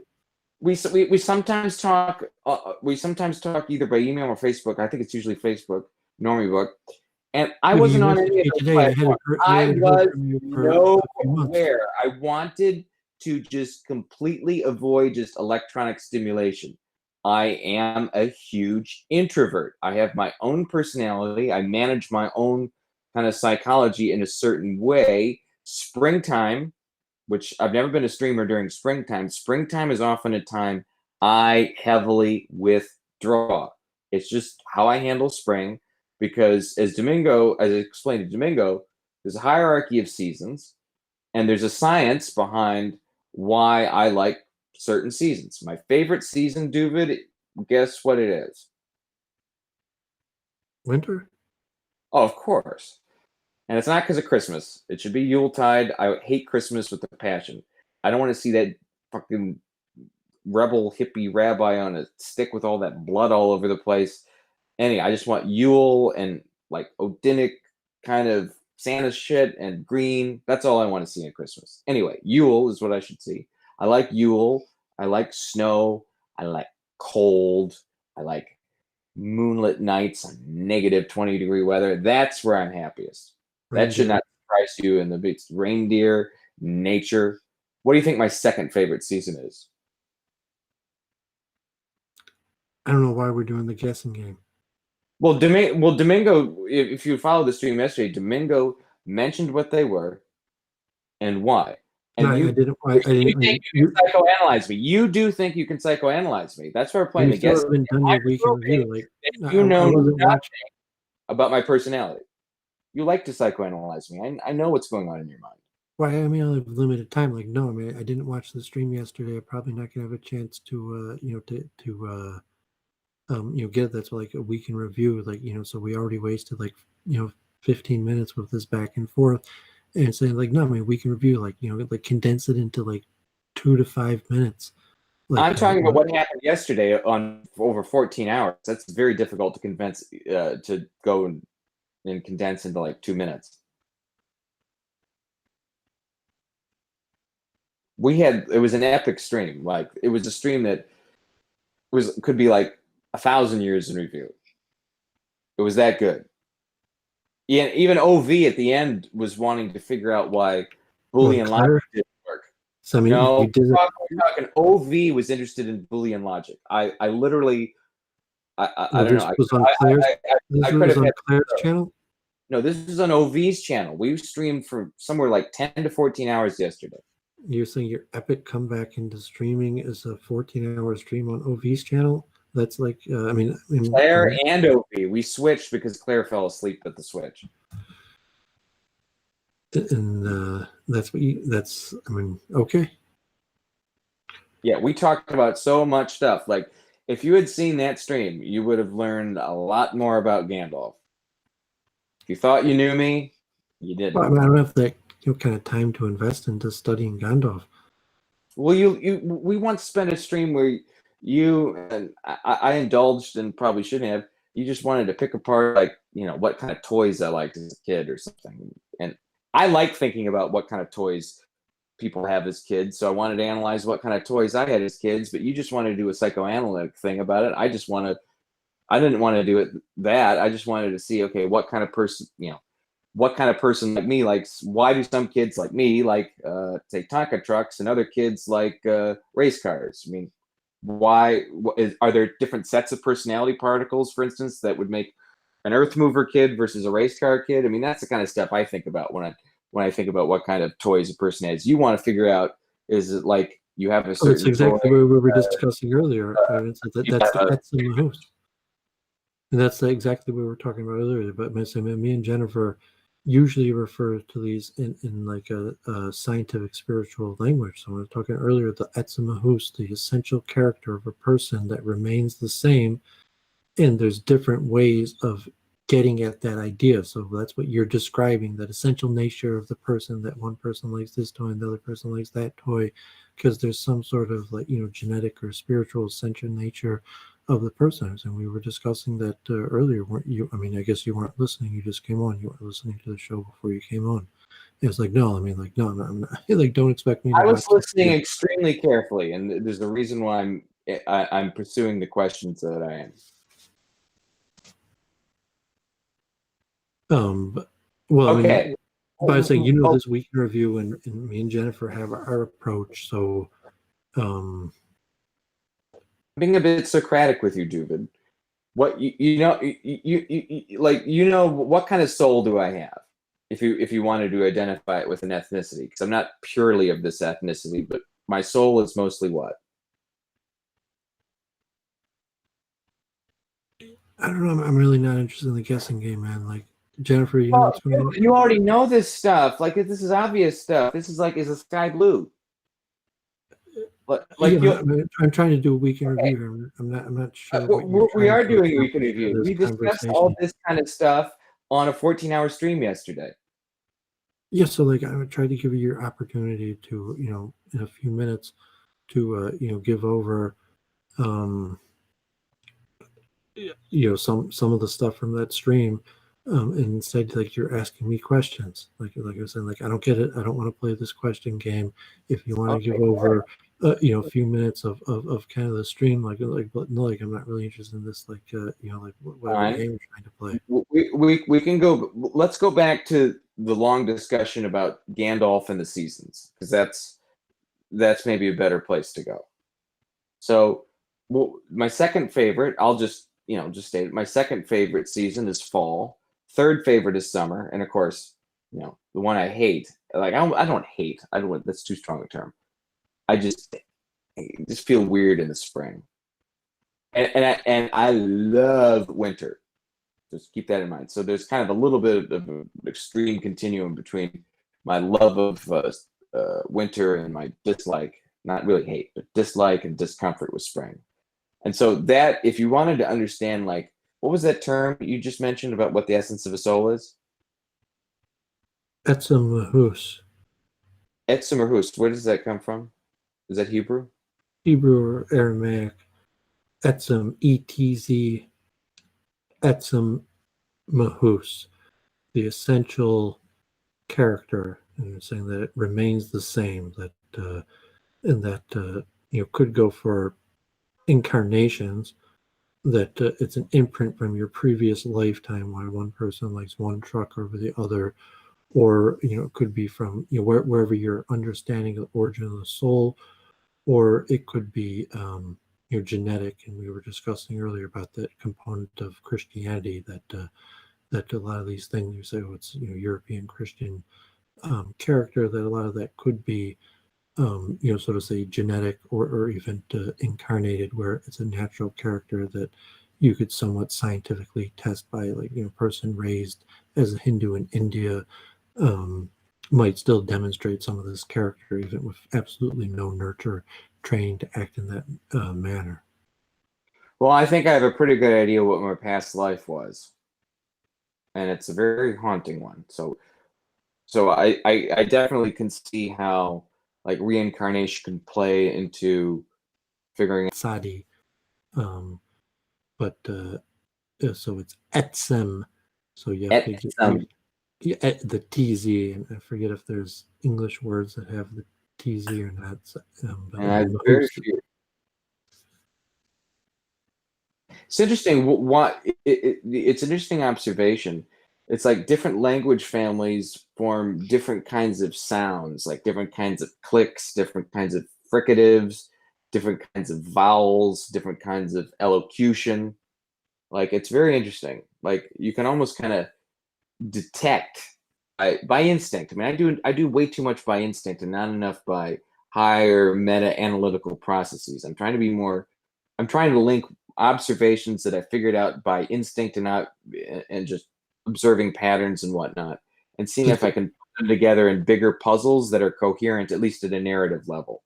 Well, linguistics is probably the biggest factor. Like, you know, saying, like, okay, like chess, and, like, you know, how people make decisions in chess or something, you know, you know, to the thing like linguistics, how the mind forms language.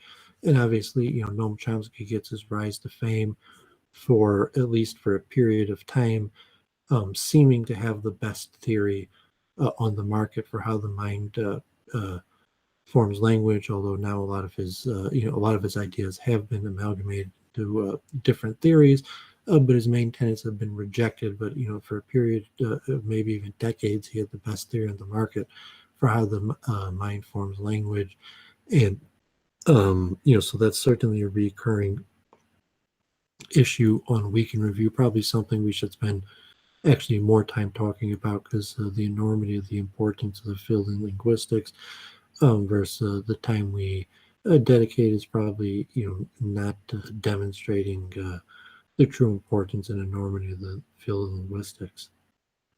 Well, what's just from looking at Chomsky, because there's something about universal grammar.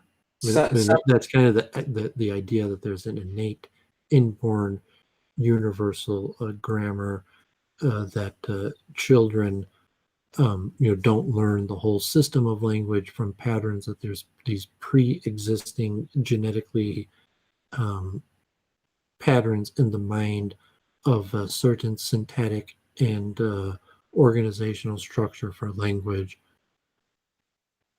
And then he actually described quite a few of these patterns that he believed existed, and then he explained how the different languages, that you could have a subject, object, verb, or the various orders, even though different languages take different approaches to it, that the innate pattern recognition of it exists. And then to some extent, a lot of these theories had been rejected, but at the time there wasn't maybe like mystics or Kabbalists, if you're like a big Hindu or Judaic scholar, you might claim that the mystics had theories that were like that or better. But on the scientific market for decades, Chomsky's universal grammar was the best theory on the market for how the mind forms language. Because it needed this genetic precursor. There had to be a little bit of help. That it wasn't that the brain. There had to be some sort of genetic mechanism that helps the person. This is a word salad. This is becoming a word salad. Like when you look at universal grammar, there's a better test to figure out why that theory failed. And one way you can just quickly, because it's not worth messing with Chomsky for a whole bunch of reasons. It hasn't been solved. I'm saying he's a total shill. But the question hasn't been solved. Yeah, but he's a total shill. I mean, Noam Chomsky is a shill just as much as a disgusting piece of crap like Andrew Anglin is. I mean, that should be obvious. Like when I first encountered Chomsky, when I started becoming a peacenik in college, and I was with a group of like left-wing, anti-Bush type, anti-Iraq war people. All they did was like discuss whatever Chomsky said that week, and some. Well, I wanted to assess his character. It was off the point. I was talking about the field of linguistics, not the man. Chomsky, and just for the sake of the rise and fall of IRL celebrities or e-celebrities, saying he rises to fame through his dominance in the field of linguistics enough to become a public personality who did analysis and punditry and independent scholarship on basically whatever interested him. But it was his theories in linguistics that catapulted him to that public position. I don't want to keep on getting sidetracked to just random excursions and your opinions of the personality of. These aren't opinions. These are strong hypotheses. Yeah, but what does that have to do with Week in Review? Well, you're the one talking about Chomsky. I'm talking about the recurring theme of Week in Review, which is understanding consciousness, and the question. But you were mentioning things related to linguistics, and I was saying that linguistics is really one of the hugest factors in the hard problem of consciousness and how the brain forms thought. And the reality is how the brain forms language is largely a mystery. There's a lot known, but it's not quite as mysterious as people think. I think we can get much closer to the answer, and we could have gotten much closer to the answer 20 years ago if that shill Chomsky hadn't thrown everything off course. That's kind of where I was trying to go. Chomsky's obviously a shill. Like, he does this universal grammar theory. He does like basically 5, 10, 15 years of bullshit on it. Then all of a sudden, people start challenging his theory. He doesn't respond to the challenges, and he becomes like some pundit that has some left-wing takes on politics that like soak up all the energy of anti-war, anti-nuke, pro-labor union politics for 20 years. And he works at MIT, which is basically like military industrial complex central, but he's talking pacifism. I mean, he hands it off to Steven Pinker, like, to become a successor. It's like Steven Pinker.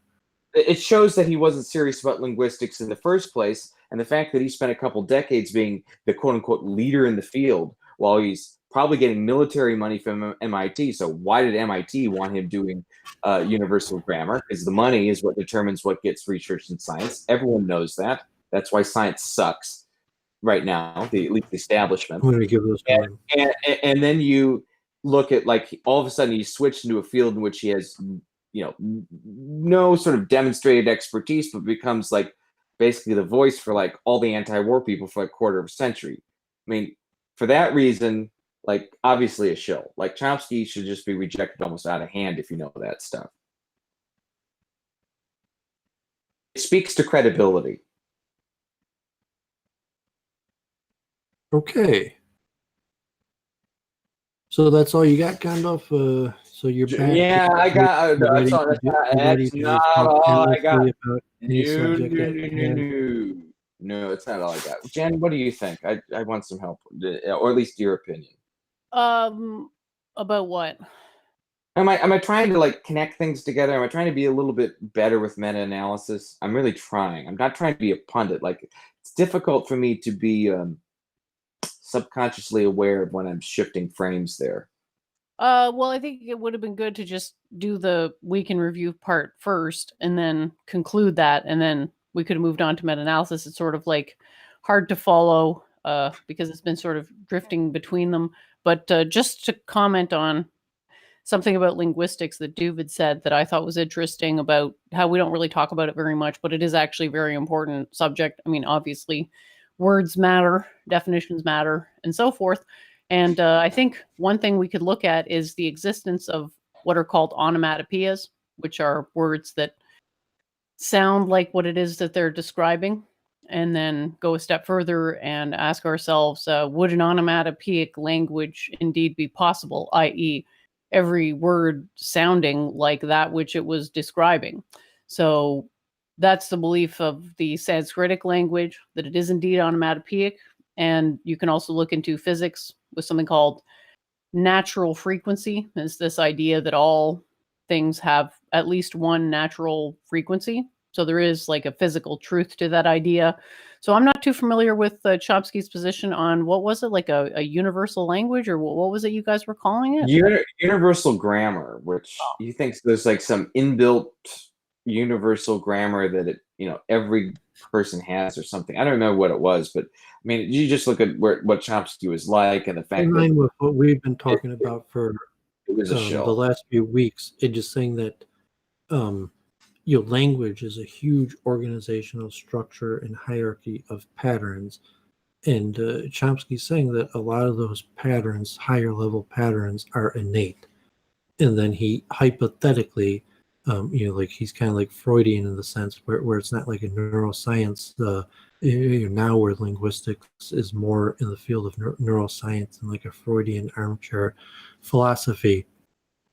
But in that Freudian model, Chomsky hypothesizes the organizational structure that the mind uses to create language, and he hypothesizes which parts of this organizational structure are genetic, and then largely over the years that will be demonstrated to be incorrect.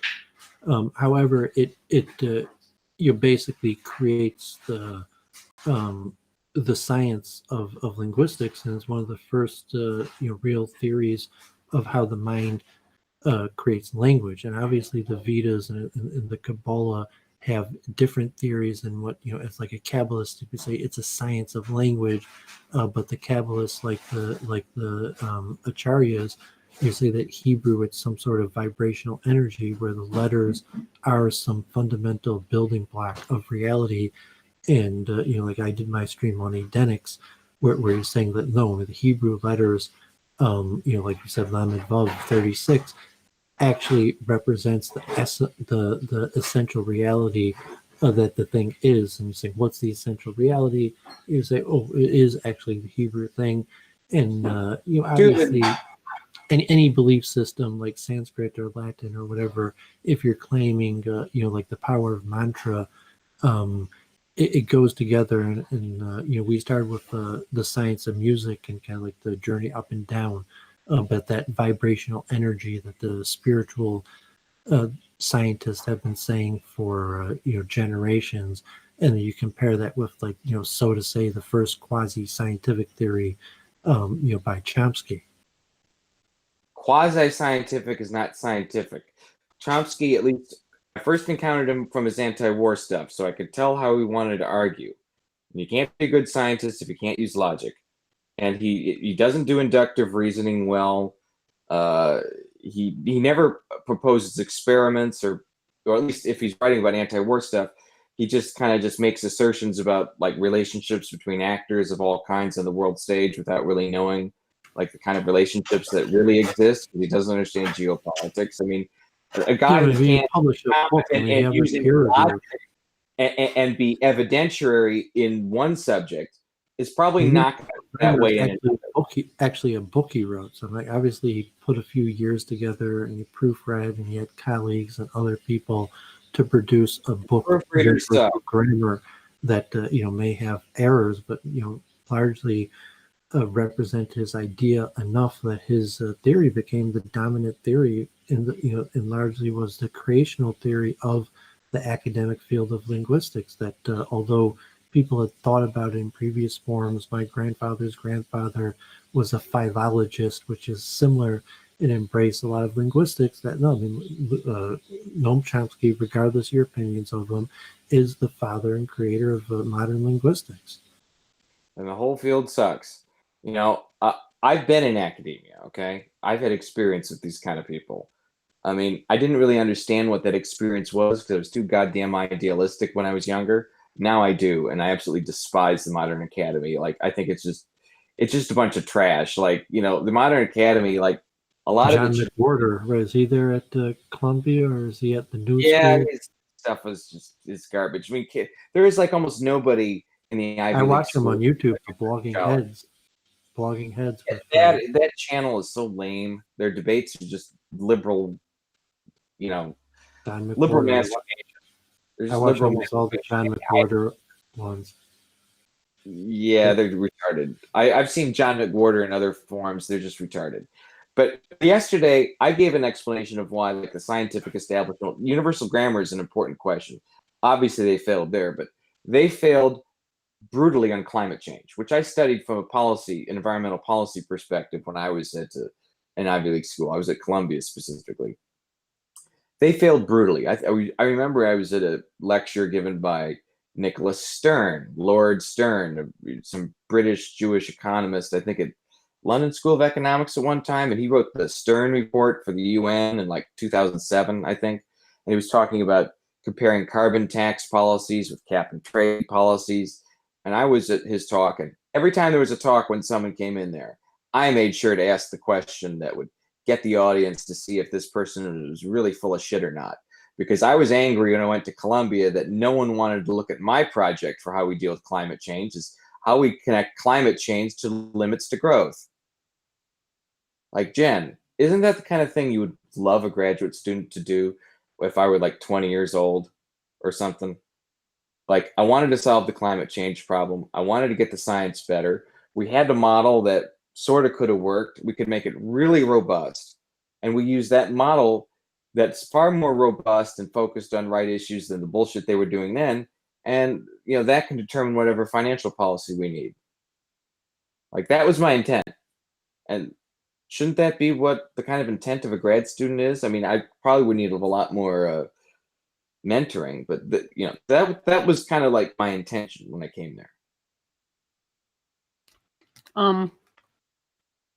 This conversation is a bit unstructured for me to follow. Just to come back to this idea about universal grammar. So I looked up the definition of grammar, and it says the whole system and structure of a language, or of languages in general, usually taken as a consisting of syntax and morphology. So it seems a bit suspicious that, if you study different grammars of different languages, I don't know why you would think that they could share something in common, because they all seem to be quite different. If you study Latin, it's quite different to English in a lot of ways. I mean, it's obviously like English is influenced by Latin, but the sentence structure, the grammar of Latin is pretty different from English. I think it might be one of those languages where it doesn't even matter what order you put the words in, because you do declensions on the words, and that tells you what part of speech the word is. So it's a bit usually it's a bit interesting to see that basically what it sounds like is that Chomsky embraced universal grammar as an axiom, where I see very little substantiating evidence for that as a fundamental assumption of a hypothesis. Yeah, I mean, he never really had anything he wanted to test to prove this thing. It's just like, I'm going to assert this thing, and like your example with Latin and English, it's like, I remember seeing Latin masses and people entranced by Latin because it's like it's a new language, because it was in the way people respond when they're in like a new linguistic environment. It's almost like it can cast a spell on them. So there's probably a deeper level to how linguistics affect people. Like when you're in an environment where a language is spoken, it kind of creates like maybe some sort of frequency field or something. I mean, because that's what it feels like. Yeah, what we're talking about now is whether it's a reasonable axiom. And I don't know why anyone would think that it is, because maybe there is something universal to language, but why would you assume that it's grammar? You wouldn't at all, because if you know a Romance language is based on Latin, modifiers usually follow nouns. English, modifiers usually precede nouns, especially if they're adjectives. And you know that if you can diagram a sentence. So that might disprove universal grammar. I could use 8th grade Catholic school sentence diagrams to disprove Chomsky.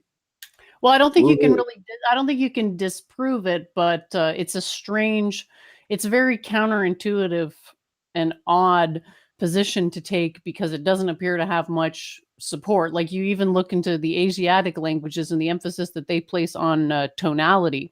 We don't have anything like that. We have a couple of tones. We have, I guess you could argue there's such a thing as a sarcastic tone or a condescending tone, but when they say tonal, like, they're talking about something that is on the level of the word itself, and when you change the tone of the vowel, that changes the meaning.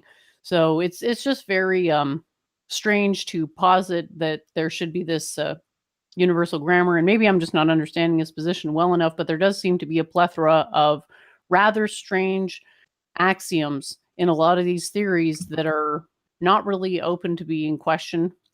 And the theory is basically built around these untestable axioms that are not very intuitive, such as, Big Bang. Why does there have to be a Big Bang? Why is that the axiom that we choose? And we don't really see evidence for that type of a mechanism being even possible in the first place. So welcome back, Doovid. I feel like the show's kind of gotten a little bit disorganized. So where would you like to take it next? I still haven't given my week in review totally. Okay, yeah, let me just put in a final word on the Chomsky universal grammar, because it's an important subject we'll probably return to, in that Chomsky had proposed that there's what he called mentalese, which is the mental language that's universal among all human beings. And then that mentalese gets translated into a given language, and this pattern structure of how that was done. And then you could look at the the various hundreds of known languages, and the hundreds of known languages largely all fall into basic patterns. And if it's like is it going to be subject verb object, or object verb subject, declensions, gender, and there's not that many possibilities. and the various different languages just fall into the, just like sounds. Like you could have a TZ and the English language doesn't have a TZ, or you could have a H in your language or a click, and there's so many number of total sounds, and most languages use about the same number of sounds, and just certain sounds they use and other sounds they don't use. So in that sense, like Chomsky, like overall, like this concept, was there mental ease, or even is there a universal grammar? Is it possible, or is there a genetic precursor to how language is structured? And these theories have advanced. I've done streams on my channel that has went over the latest current state of linguistics. How much do we know? The bronchius areas, and we know certain sections of the brain are dealing with the production of language, but largely it's still a mystery how the brain produces language. So it's a subject that should be revisited often. Yeah, I got a question for you, Doovid. Would you agree that if different human groups are in competition with each other, that this implies that they have different survival strategies? Well, there's probably some universe. I mean, we've talked about this before, and for some reason, you guys debated me on it because I thought it was almost self-evident that there's certain universal human strategies that all humans use, and then there's various group strategies that are divergent among practices of various groups. So you could say maybe something like indoor dwelling, like houses or something. Is that a group strategy, or that's a universal human strategy? And even if there are some people in like warm climates or certain places that don't have a dwelling unit, that they could be taught to use the dwelling unit. That's a universal human strategy. And like tools and technology, a lot of times are universal. A lot of, ideas and concepts could be universal, and then there might be a lot of things that are specific to groups, and a lot of things that are specific to groups are really just differentiations of traits that are universal to all people. Okay, so I agree with you that there's definitely something you could argue to be a universal human survival strategy, and then within human distinct groups, there are different strategies. Now, my question is, within these group-specific strategies, if they're different between each other, does that imply that the groups are going to be in competition with each other? Well, yeah, I mean, saying, okay, there is, I mean, Gandalf had put in the chat, I think, before he came in, and if you wanted to discuss that, is saying, Doovid is saying that it's axiomatic by the the church and laws of entropy, that dissonance is going to increase.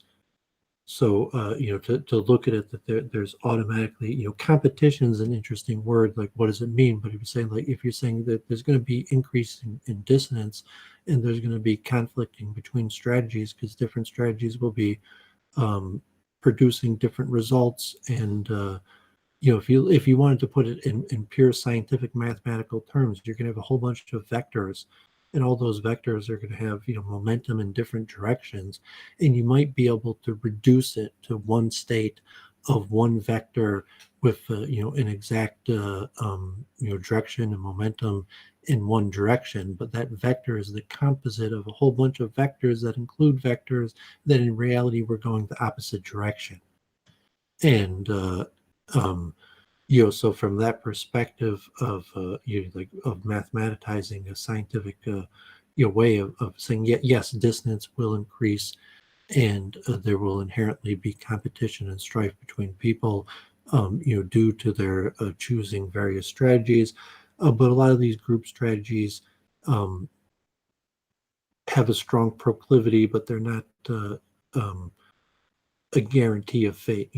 They're a boundary condition on free will, but most of the time, it's not like certain groups do things that other groups don't do. What defines groups is the proportions of the elements of their people that do things in the proportioned way that they do it. But it's not that you have like one people that exhibit one character and another group that doesn't exhibit that character at all and exhibits a different character.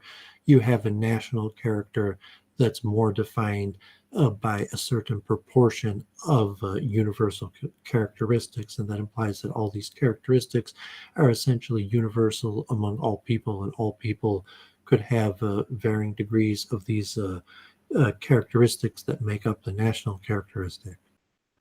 And that, so that's very related to something like Chomsky and his universal grammar, and even the civil rights era.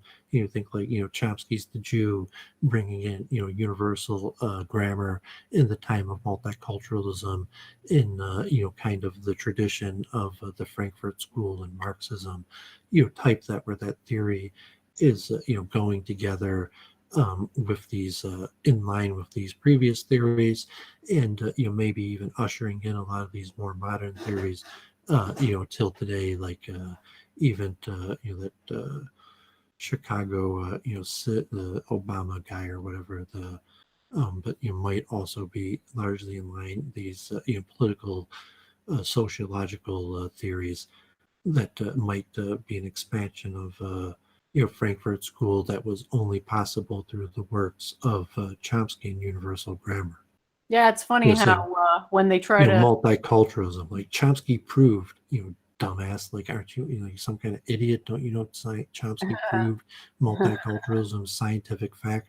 Yeah, it's just really funny when he goes to try to prove, quote unquote, that everybody is essentially the same, and actually in the process proves just how different everybody is.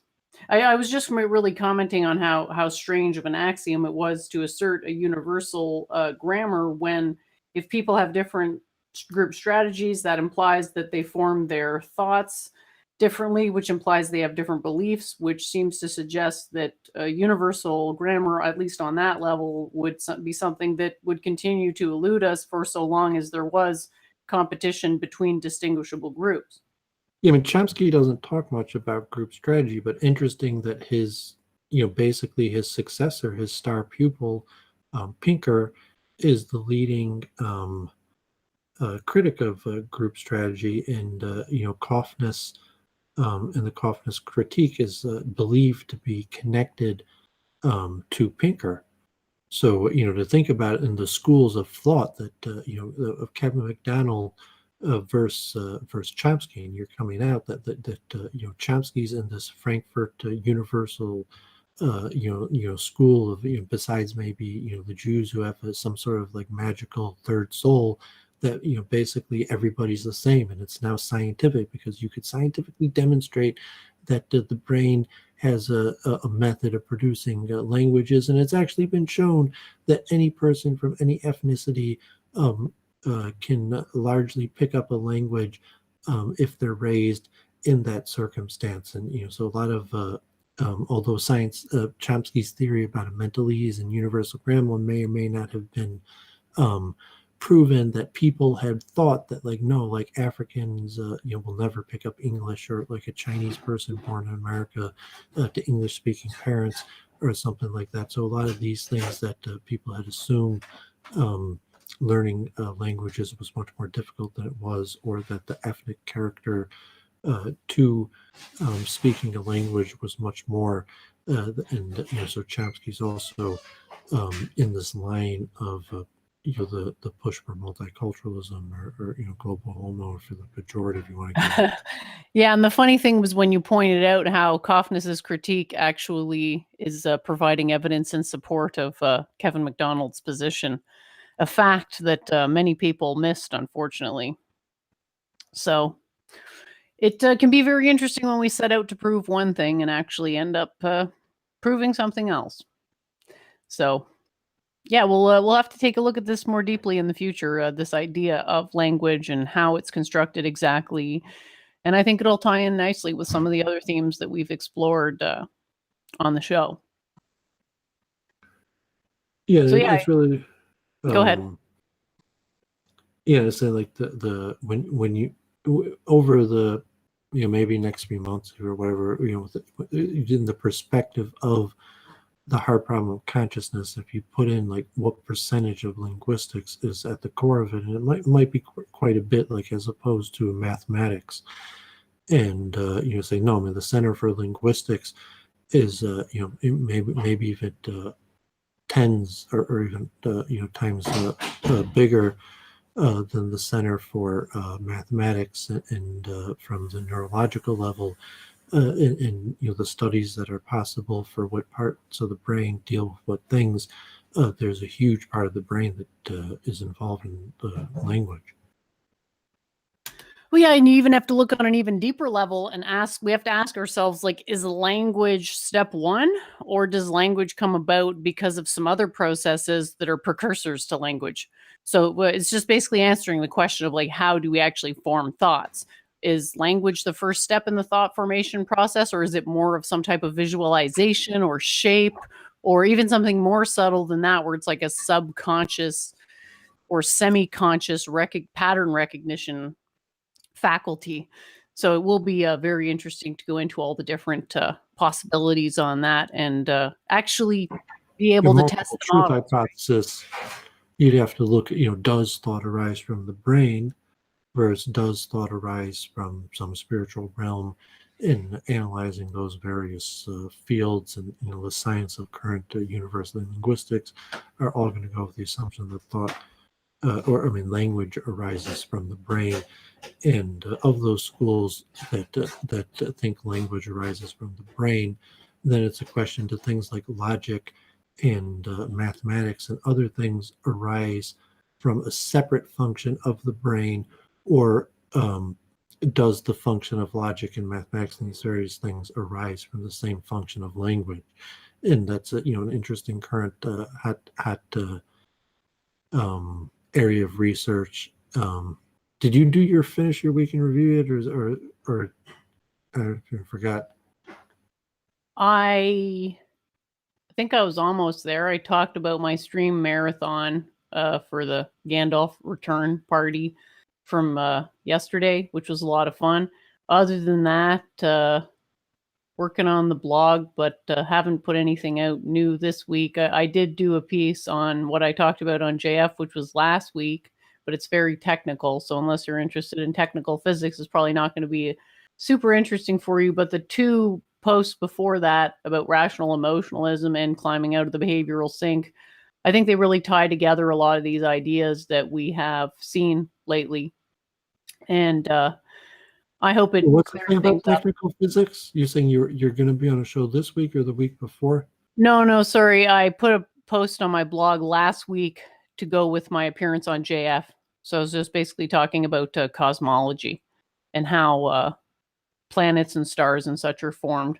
It's pretty technical though. So hello, Spacepan. Nice to see you in the chat. I Are guess. you going to do a stream talking through it, or are you saying your appearance on JF is enough? Well, I think for now the appearance on JF is enough. I would rather talk one-on-one to somebody who is interested in the subject specifically, like more of a Mitchell Porter type of thing, because I think those are more profitable. If it's just me monologuing, I doubt that most people are really absorbing much. So I don't like to do things for no purpose. So I'll just stick with the one-on-one conversation. Reach out to just like I got this guy on my channel. You should probably just start reaching out to people. Well, yeah, the guy you're going to be talking to, are you saying he wrote a book about the mind and the holographic nature of the mind, or is that somebody else? Because you were screen sharing that earlier. Yeah, but he's the guy that responded to my comment on his YouTube video, and I hope that he'll come on Week in Review or a stream on my channel. But I have no idea. The man from the Hare Krishna movement we've already booked, and I've already created the event. I've never streamed with him, but I'm assuming he's a professional man, and it's going to be Wednesday at 2:00. Great. So people who are interested in seeing that will tune in, and I certainly look forward to it. So that'll be very exciting. That could lead to more in depth about Hinduism or people even involved in documenting spiritual movements or deeper understanding what the Vedas say, and even if this man left the ISKCON movement as an active member, he still spent tens of years of his life studying the Vedic scripture. Yeah, well, I think it'll be very interesting. So definitely be sure to catch that on Doooovid with 4 O's channel.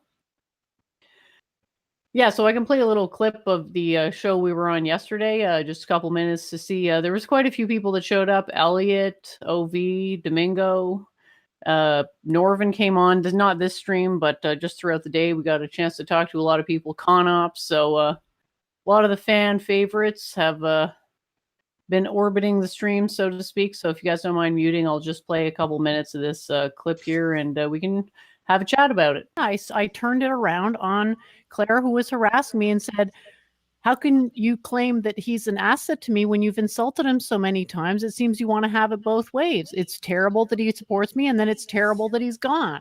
It was to point out Claire's hypocrisy that I've made that line of reasoning. Wait. What does Claire have to do with this?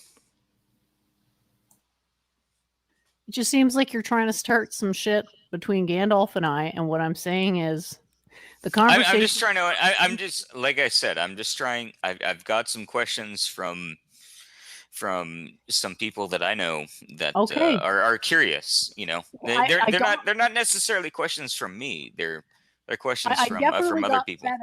I got fed up of what I felt were bad faith questions being asked about Gandalf, because I feel that when a person steps away from streaming, we owe it to them to give them their space, which includes not gossiping, running our mouths on hypotheticals, and just give them the space they need. They'll come back if and when they want to.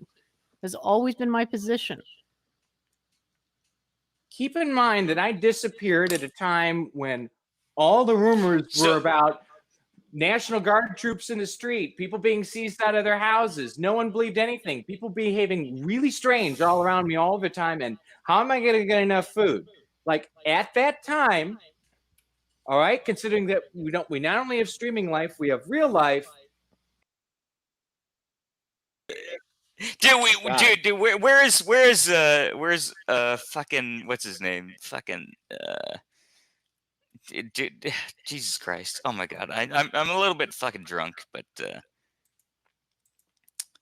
what's his fucking name? Dude, where's Conops? Dude, Conops needs to come on. Gandalf.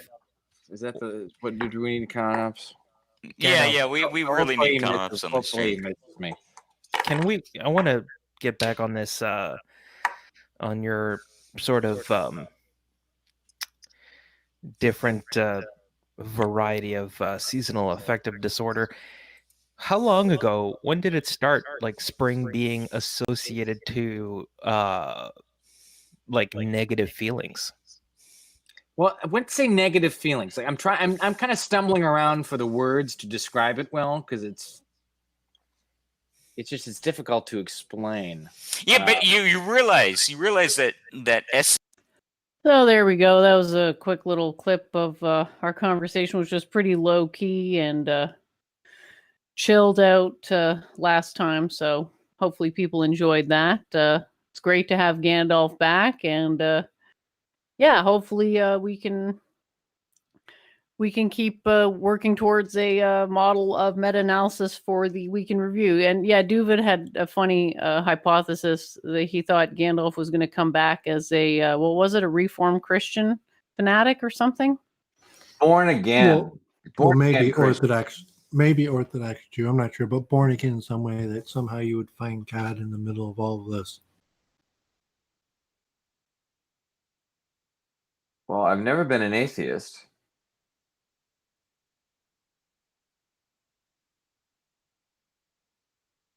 So if I've never been an atheist, why would I need to, like, what do you mean find God? Like, how can you find God?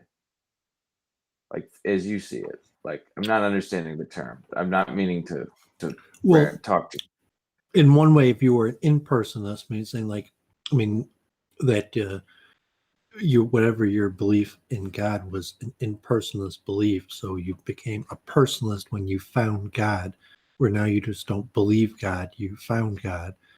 Or you could have been a complete atheist, you weren't even an impersonalist, you didn't even believe in an impersonalist God, and you found God, and that could have, so finding God could be the process of going from an atheist to an impersonalist. You might not have to go all the way from atheist to a personalist. And when I say that term, it could be, generally adaptable to various paths. Like a person finds Jesus Christ, or you find Hashem, or you find Buddha, or maybe you just find enlightenment in a non-denominational way. And just for the sake of humor, obviously there's a few LARP scenarios that were possible that Gandalf could return to, as like find God, and the various common methods that people find God, and how that might affect your LARP. Yeah. Considering, why I don't like Christianity and the arguments I presented, that's kind of astounding that you think I'd become born again. How would you define a born again Christian? I don't know if I was predicting it in the sense, like I might have phrased it in the way like, I'm predicting it as a scientist, but I probably meant it more satirical, ironic humor to phrase it in a scientific way when it was meant to be satirical and humor. That I was saying like, oh, wouldn't it be funny if Gandalf comes back as a born again Christian? And it's like, yeah, that would be pretty ironic and pretty funny if Gandalf came back as a born again Christian. But because I'm Doooovid, like I phrased my joke or satire in a scientific expression. There's actually a precedent for this. I'm not saying I thought it was a likely hypothesis, but there's actually two streamers who have done a sort of similar arc of character development, and that's Davis Arini and Roosh V. Like they both sort of started out as I guess you call them pickup artists, and then became I guess you call them born again Christians.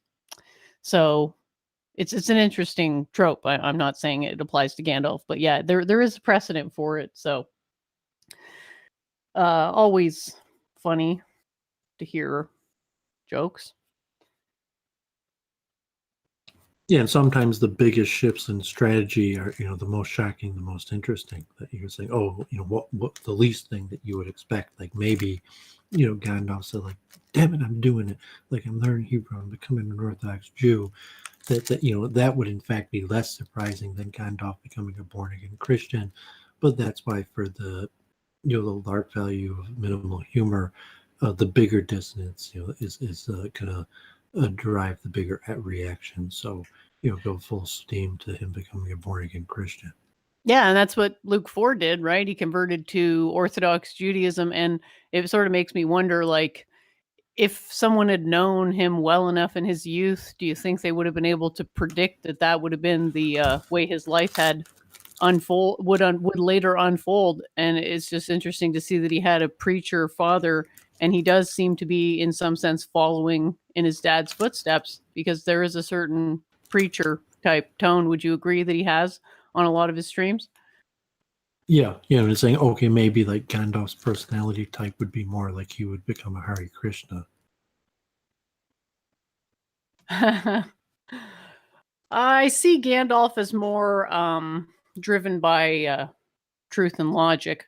So when I reached out to that guy who wrote a book on ethos, the Hare Krishna guy in China who spoke with E. Michael Jones, he spoke with him like again a week ago when I commented on his video if he wanted to talk, and he said like, yeah, sure, he loves talking, but then we didn't I don't know if I have to like submit a form on his webpage or not, so maybe he's waiting for me to do that. So like but that might be an interesting conversation also.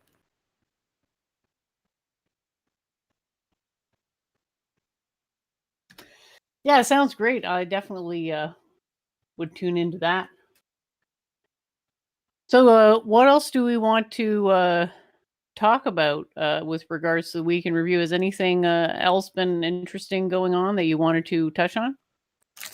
Well, I mentioned that we talked about ocean acidification and the science behind that with I think I forget whether we were still on Claire's or on OV's, and that was a really good discussion. I mean, you're one of the few people I guess if Gandalf's really wanting to, if Gandalf has like a few areas of interest that he would really like to add to like the regular discussions and week in review, that's possible. The last few weeks, I have been using the multiple truth hypothesis, and me and Jennifer, the science of dissonance, to discuss first Biden and the Tara Reid accusations, and the public's reaction, and kind of looking at why people make decisions in the way they do, to why different people react in different ways to Tara Reid's accusations. So we talked about that over the last few weeks. There hasn't been that many updates in the case, besides maybe the fact that they just moved on, and what it is, and they're moving on. But maybe the Biden thing, so Gandalf, I'm sure, has a lot to add on that, although maybe not in the same manner that me and Jennifer have been discussing it. And then the Ahmaud Arbery case, which I'm sure Gandalf probably also has things to add on too. But the same way how people, the Ahmaud Arbery, the God forbid, the unarmed jogger or thief, and Stephen Molyneux has been pumping out videos on it. And just this question, how do people process information? What is the truth? How can you know the truth? What should be the law? And even like a connection to Noahide, they're saying like, but it's probably the biggest news story in America still, the Ahmaud Arbery case. And so it's a good point to look at how do you get at truth? How do you find out the information? How do you make a judgment for forming a just society in terms like a Noahidism, to saying like, okay, somebody's dead here and we need to do an investigation, to saying to different motives that people have to process the information differently, and the likelihood that Ahmaud Arbery will continually be a mass trial, and it'll be in the news for months and months, and it'll be a point of dispute and fragmentation across America. I'm very worried about it. What the media is doing is stoking up fears and conflicts at a time when we need to worry about plague and maybe even famine. I mean, I don't know. We have lots of problems. The media should be doing things to keep people calm and be doing pro-social things, not anti-social things that inflame tensions. So I don't really talk about this case a whole lot, at least not on public posts or on streams. Maybe I will privately with some people, but like I'm saying it's returned to normalcy, and this is normalcy. That is saying what was going on before the shutdowns, like in my circles, so God forbid, Orthodox Jews were getting beat up by African Americans, and that was in the news. But the mainstream of American news, like if you follow these issues, it's happening every few days. And if you're not really big into the news, like it's happening, you're still hearing about it. Like everyone in America, cops, shooting African Americans, and disputed issues of excess police force specifically against African Americans. And that's why the Ahmaud Arbery case is saying like, yes, you will talk about this case. This is a problem that needs to be addressed. And so this thing is not going to go away. And for someone to say, okay, it's not your issue, it's not really one of your major issues, and you don't there's no benefit to you to even harbor an opinion on it. So say, okay, like whatever, it's not your issue. You're just going to pass on talking about it?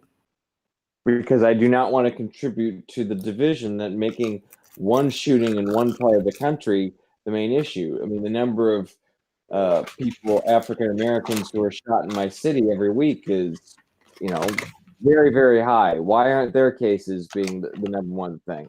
And white people killing black people is actually pretty rare in this country. So why are they trying to make it seem like it's this omnipresent threat? It's clear that the media is just being hostile and stoking tension. So it's not. Yeah, but we're trying to take more. Facts of that case, given the context of how the media frames these narratives, don't really matter. Yeah, it's from the meta level of looking at how do people process information.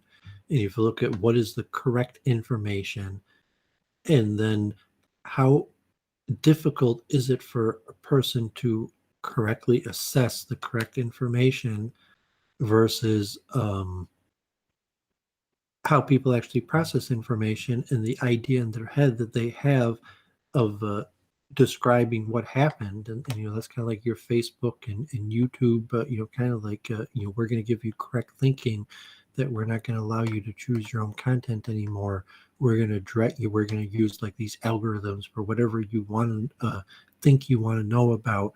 We're going to use that to direct you to what you really need to know about, based on their understanding of correct thinking.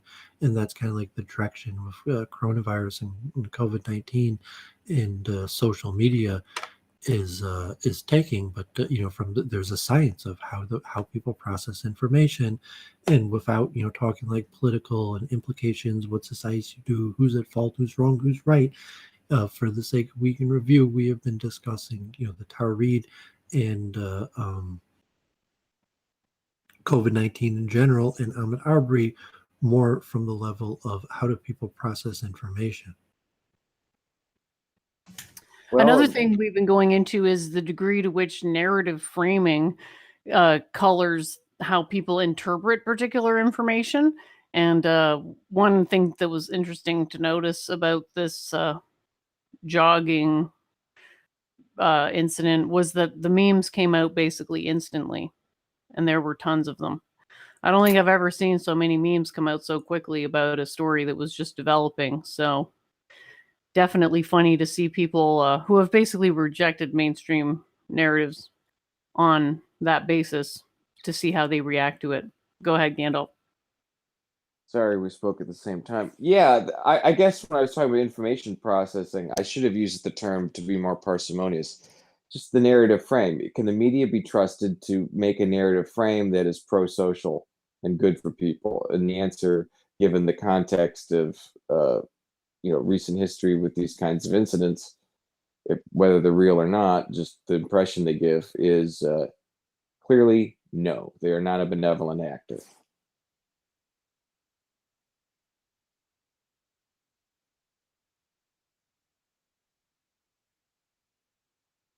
Yeah, so it's interesting, like karmatically, that a lot of times it comes down to a single focus of attention.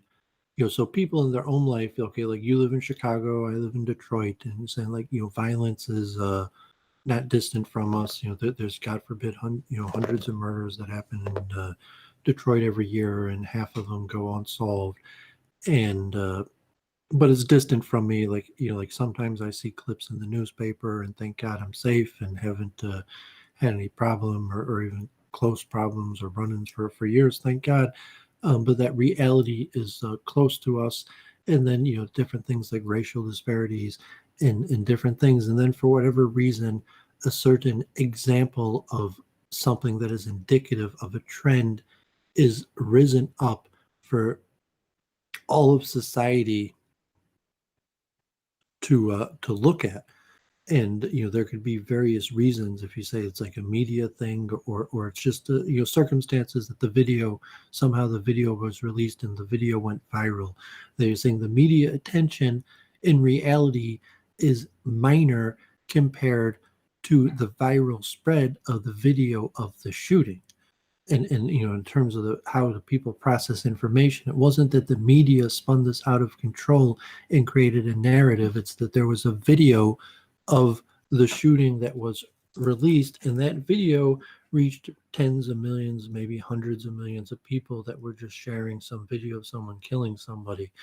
And so it's not the same as the Trayvon Martin, certainly in the spread of it, in the processing of information.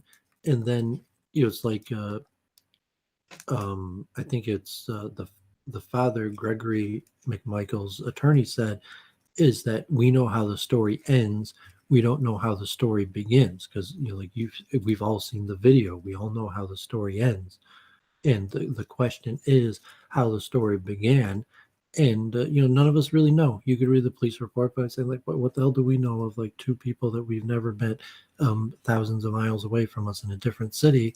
And then the question is, how is it that one random thing becomes the focus of a larger mass of people? And there's science and speculation And you know, so Gandalf's of the opinion, like, I hate when they do this. Like, you know, why are we, you know, just taking this one case as an example? Why this one case? And like everybody else is just like on the bandwagon. Like, I don't care. This is the case. Like, what's wrong with you? The hysteria in Black Twitter has people, because of this case, wanting, you know, threatening genocide against us. So that's kind of a problem.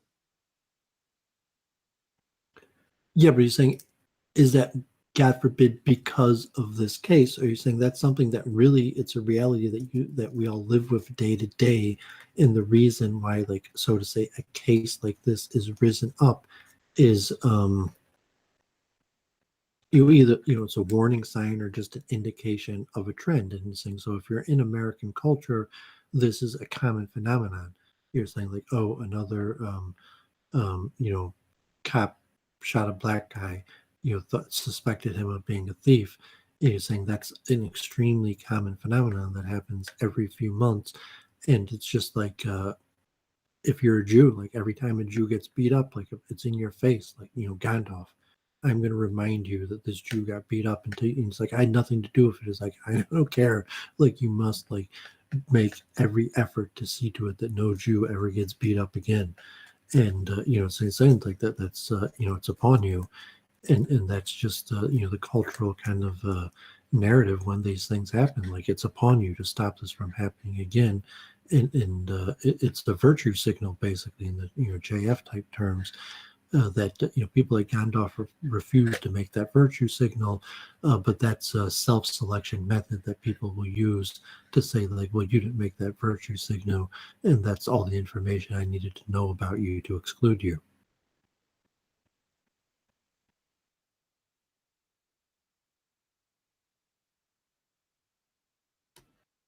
Yeah, very interesting take. So, yeah, I mean, I didn't really look at it too much. I know that there is actually video evidence of a DVR of somebody coming in, but I haven't looked into all the details of the case.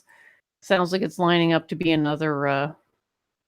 What was that one where the guy who was like a rent-a-cop shot some kid? Yeah, George Zimmerman, Trayvon Martin. We talked about the Trayvon hoax. And that's similar, you know, saying, like, everybody knows the ending of the story, and, you know, like, we're not detectives, we're not cops, you know, saying, and it becomes this thing like, well, what do you think?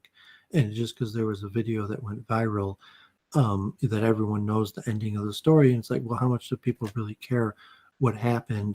And then it's like, okay, God forbid, like the Trayvon hoax, where there's a reason why the media is doing it. Even President Obama mentioned it again, which, you know, President Obama, Trayvon Martin happened leading up to the 2012 election against Mitt Romney.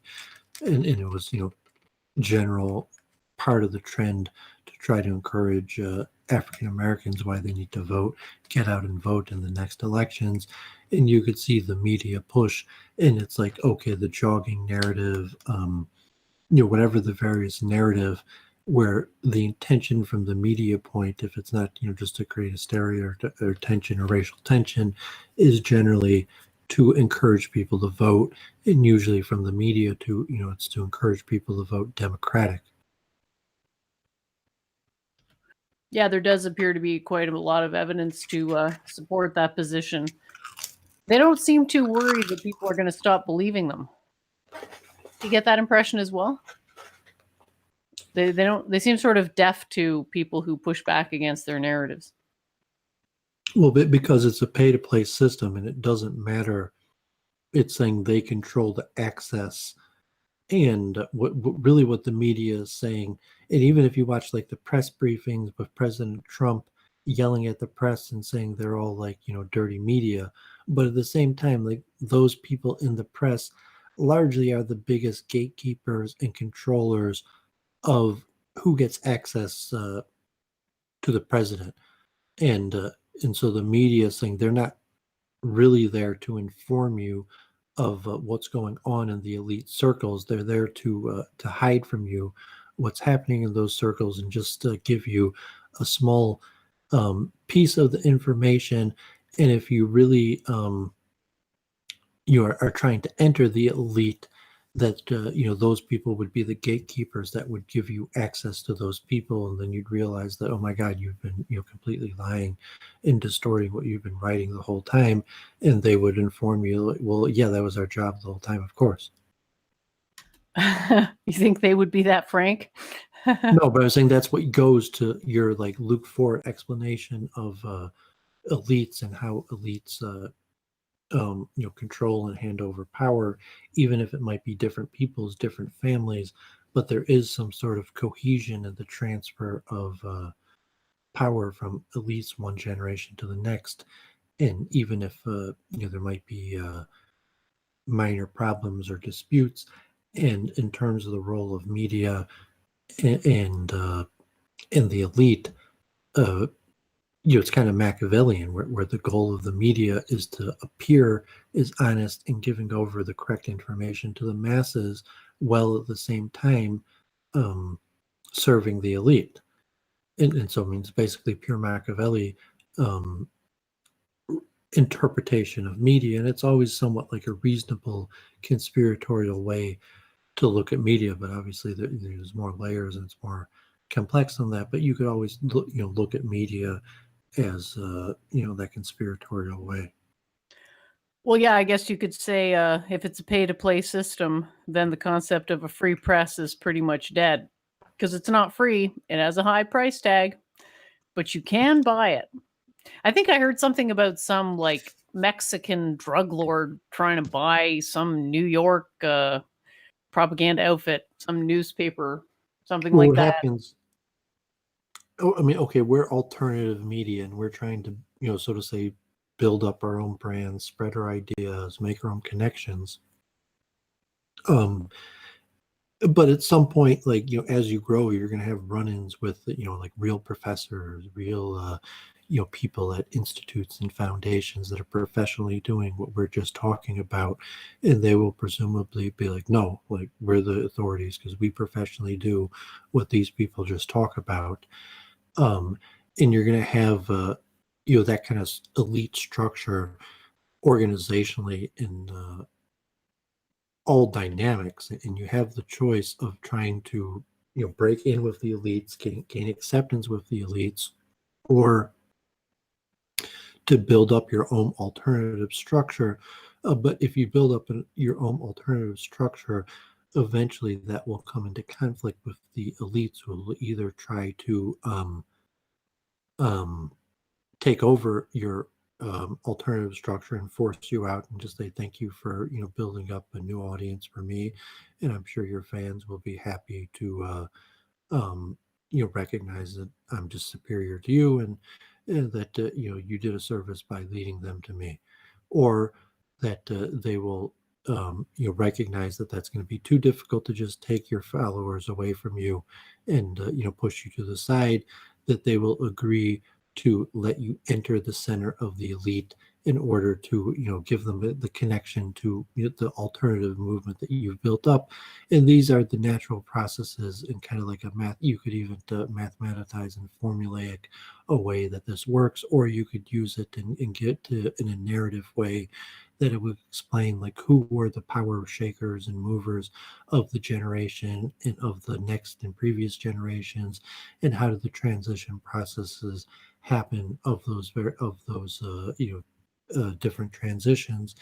And presumably we talk about this over the next few weeks. We could maybe even derive a pretty precise science.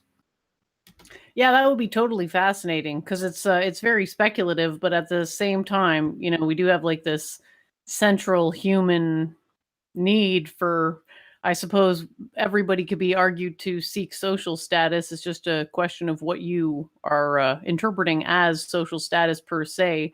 And so you could argue that this mainstream apparatus is sort of a way for people who are already established at a certain level of status to maintain that status, and then look at ways that individuals have managed to pierce that status system and become part of it, and how they did it. And I think that is very interesting, because you're sort of modeling human behavior without actually knowing who it is behind the scenes making those power plays. Yeah, I think you could adapt in JF's like theory of virtue signaling also into this, in saying that a lot of things are of value to one system but have no value in another system, and that's how you virtue signal. And the purpose of raising a case like Ahmaud Arbery to the public realm is to create a situation where people will be forced to choose a different side of the fence due to virtue signaling, and that will largely be based on certain like, well, are you a multiculturalist or not? And like if you're into the new multicultural world, it's going to be pretty difficult for you to not take Ahmaud Arbery's side of it, and the virtue signaling would be quite difficult for you in like a multicultural setting to be a McMichael's defender. But if you were so it's possible to be a multiculturalist who favors McMichael, saying like, no, I'm a multiculturalist, but I just happen to think that it's going to be McMichael's was right here. But that's because we have so little information, because the information is controlled, where they're giving us just enough information where like you could like maybe not, like you can't really conclude one way or the other with the information that's released, even though from what we know, like they control all the information. Testing. Am I back? Yeah, yeah, I don't know what happened. If you dropped out, you're back. Okay, my internet just crapped out. I was just right, testing. so, I didn't mean to interrupt. So if the system, the media, the police, or the elites or whatever control all the information, and then there's somehow an accidental release of information like the video or the media, but the purpose of this is to create a virtue signaling situation where people are going to be forced, largely in the lead up to elections, to choose one side, and it's just by keep on pounding this in people's faces that they're saying that that's the purpose of these, largely from what we were just talking about in these various theories, that the JF's constant theories about virtue signaling, I think, would easily adapt into it. Yeah, just to comment on that from the point of view of my theory is that the reason we're all status seeking is because we all want to fit in and have a value to society. And there are different factions of society. And so if we're going to start basically virtue signaling is a way of pledging allegiance to a particular set of values. So it's like a cheap substitute for virtue. Building up real virtue takes a long time, and it's not something you need to draw attention to all the time. So it speaks for itself, but it does take a long time to get results. Cheap shortcut is just a virtue signal and say, well, yeah, I agree with such and such, or I disagree with such and such. And yeah, it's an interesting trick that a lot of people do that we've sort of become quite familiar with those motives, especially when we see so many examples of it. So someone in the chat, Cone de Boria, was saying robotics will make the first trillionaire. And that reminded me of news articles that had been coming out recently speculating that Jeff Bezos is going to become the world's first trillionaire by 2026. And for those of you who don't know, I think this is the owner of, this is the Amazon CEO. So yeah, I don't know how much he uses robotics in his approach, but it'll be interesting to see if and when that ever happens. What's interesting, the cult of personality versus the computer, and I'm going to be going at some point a series of stream into artificial intelligence and chess programs specifically, but a lot of this will have a relationship to automation. It's like, okay, the Bezos concept of a central computerized depository of just taking over the supply chain and getting people the product that they want, no matter where they're at, and connecting buyers and sellers.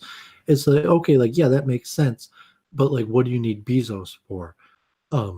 But that this conglomerate thing that makes sense, where you could say like, someone who's just studying technology and looking for, like a stability reduction state, saying, I think that eventually technology will merge towards one central company handling the supply chain of basically the whole world.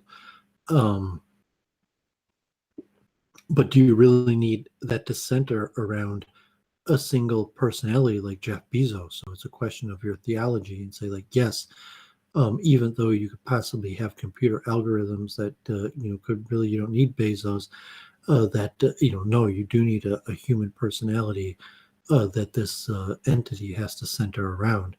And so that's yet to be seen. And will this concept seems to make sense, like that yeah, like, okay, I'm on eBay and all these various different things. If there's just one central repository, but like no competition, distrust, and these various reasons why you can't just have one central repository, and then like it's saying like, no, there's just going to be one central repository, and yes, Jeff Bezos is going to be like master of the world. There does seem to be some entropic law that sort of tends towards these type of localized monopolies, doesn't there? Just based on market competition, like, because these behemoths are so big, they'll outcompete their rivals, and then new rivals can't enter the market because the startup costs are too high, type of thing. Yeah, but does that need to center around a personality? So, okay, economics might demonstrate that you're going to have a tendency towards monopoly, especially in these new high-tech fields where there's certain factors that make that even more likely. However, separate from that question is, does that monopoly have to center around a personality, or does the monopoly just have to center around a business and a concept? It'd be kind of like the Borg, where it's not really the person at the head of the corporation, that they're replaceable. Like, Bezos or whoever is going to be the head of this corporation is easily replaceable. Someone else will come by and direct the Borg just as well as the last guy. Or he's saying like, no, it's unique to sending. Like you can't have a universal distribution center for all of humanity that is not centered around the personality of Bezos.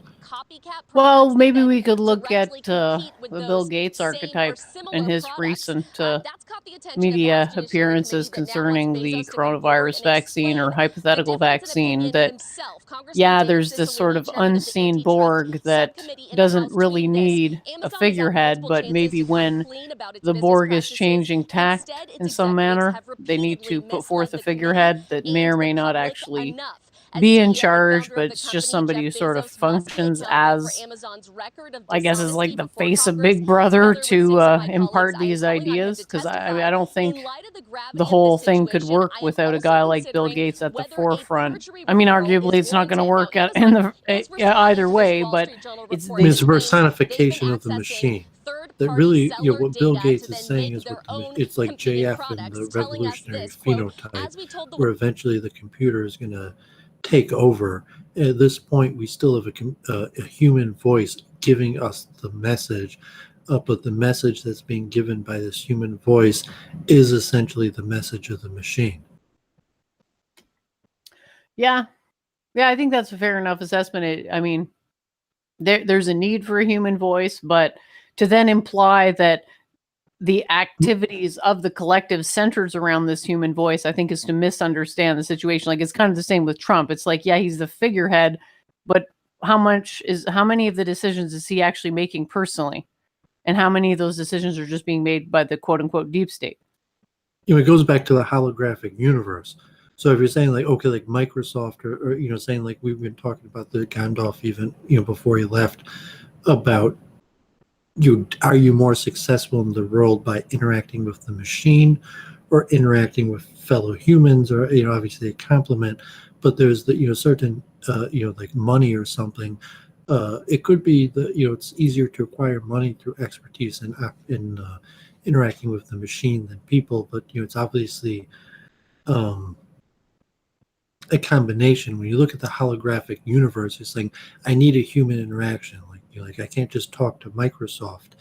And so Microsoft produces a hologram of a personality that represents a person you could talk to, but in reality, like it's just a holographic projection of the personality that Microsoft would take, and that holographic projection is Bill Gates. And something like Amazon, like this central distribution network, that the holographic representation of the human figure, if you wanted a face for the mechanistic movement, would be Jeff Bezos. But that represents not Jeff Bezos. Jeff Bezos is just a holographic representation that the machine created to interact with us. Wow, that's quite a fascinating narrative. I really like that. I really like that description of it. And you're kind of into the domain of like speculation, but at some point it's a question of like which theory makes the better predictions, right?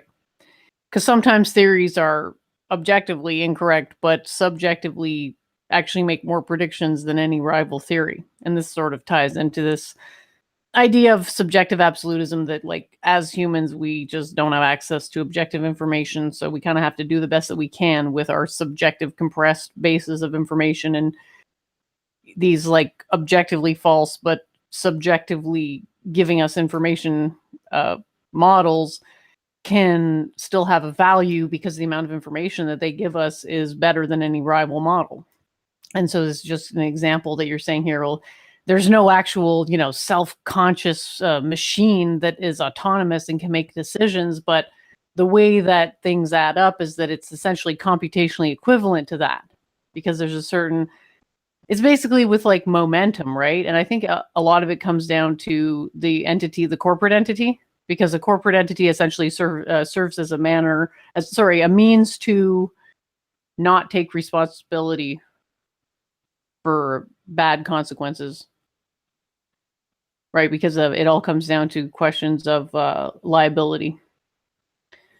And corporation is a way to shield people from individual liability. Yeah, if you look at, like there might not be a moral definition, like, is it better to live or die, or are certain actions morally reprehensible or not, to say the machine is designed to survive.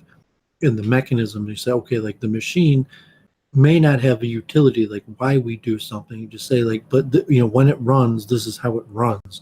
And you could understand like the human mind, like why we think, or even how we produce thought is say like, well, humans think, and there's a certain predictive understanding that we could have to how humans think, even though we can't really understand how. Good night, because I'm about ready to fall asleep on you. Thanks for having me back. I didn't mean to interrupt you, Doovid. Welcome back. So see each other around. Yep. Bye, Gandalf. Thanks for coming on. We'll see you soon. Thanks for coming on the stream yesterday as well. I had a lot of fun. It was a bit of a marathon. Oh my God. Oh, that was some of the best discussions ever. I'm so happy. I love you all. Love you all in the chat. Good to everybody. Good night and good luck. Bye-bye. Yeah, I guess really you have to have this understanding of how difficult it is for humans to derive at truth, to come in to understand where the multiple truth hypothesis comes in, because then you're trying to assess how much information is out there and how accurately you've assessed the various information, and try to create some sort of truth value function to give yourself the most likely chance of accurately understanding reality. And then you could say, like it doesn't have to be utility. It's like, like my goal is to understand reality as best as possible, to think that the mind naturally does that, whether you will it or not, that's the function of the mind, that it tries to create these patterns. It's a pattern finding and making machine, and you don't need will to understand for the mind to naturally make these patterns. And I think that's probably more in line with maybe your understanding and the future direction of a scientific understanding of consciousness, just saying the mind and the brain and all these various functions do this regardless if you want it to or not. Like maybe through severe meditation, you could try to shut the mind off. But that might be impossible, that to say like, no, the pattern finding function of the mind could never be shut off, because just living necessitates assessing the surrounding you're in, and assessing the surrounding you're in requires this pattern function. So it's just saying there doesn't have to be utility to know that the mind just does this on its own, whether we understand why it does it or how it does it.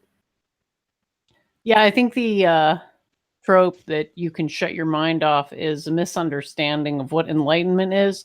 Like, the way I would describe it is that pretty much what you said, like, yes, we are driven to recognize patterns. I don't think we're driven to understand truth. I think the major motive is survival. And driven, I'm making a finer point. Like, it's just like vision.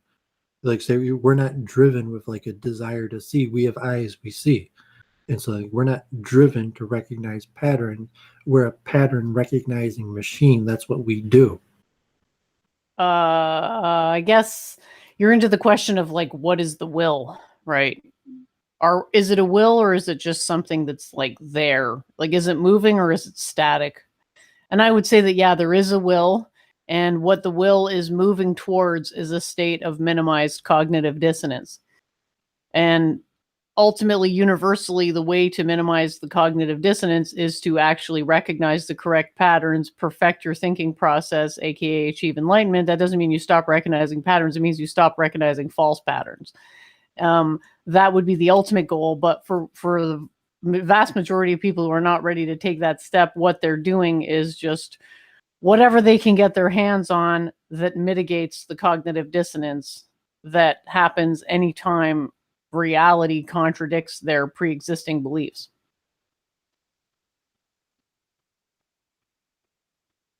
All right, so it looks like Doooovid has taken a break, or he's coming back.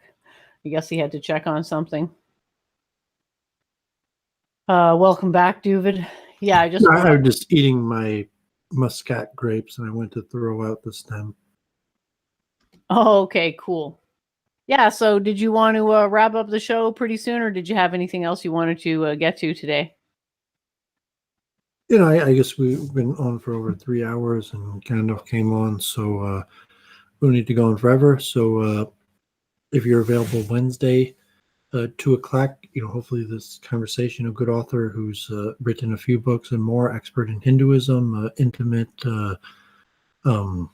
expert in ISKCON, the Hare Krishna movement, and should be interesting. And I want to encourage him in writing his 3rd book, and ask him a lot of questions about the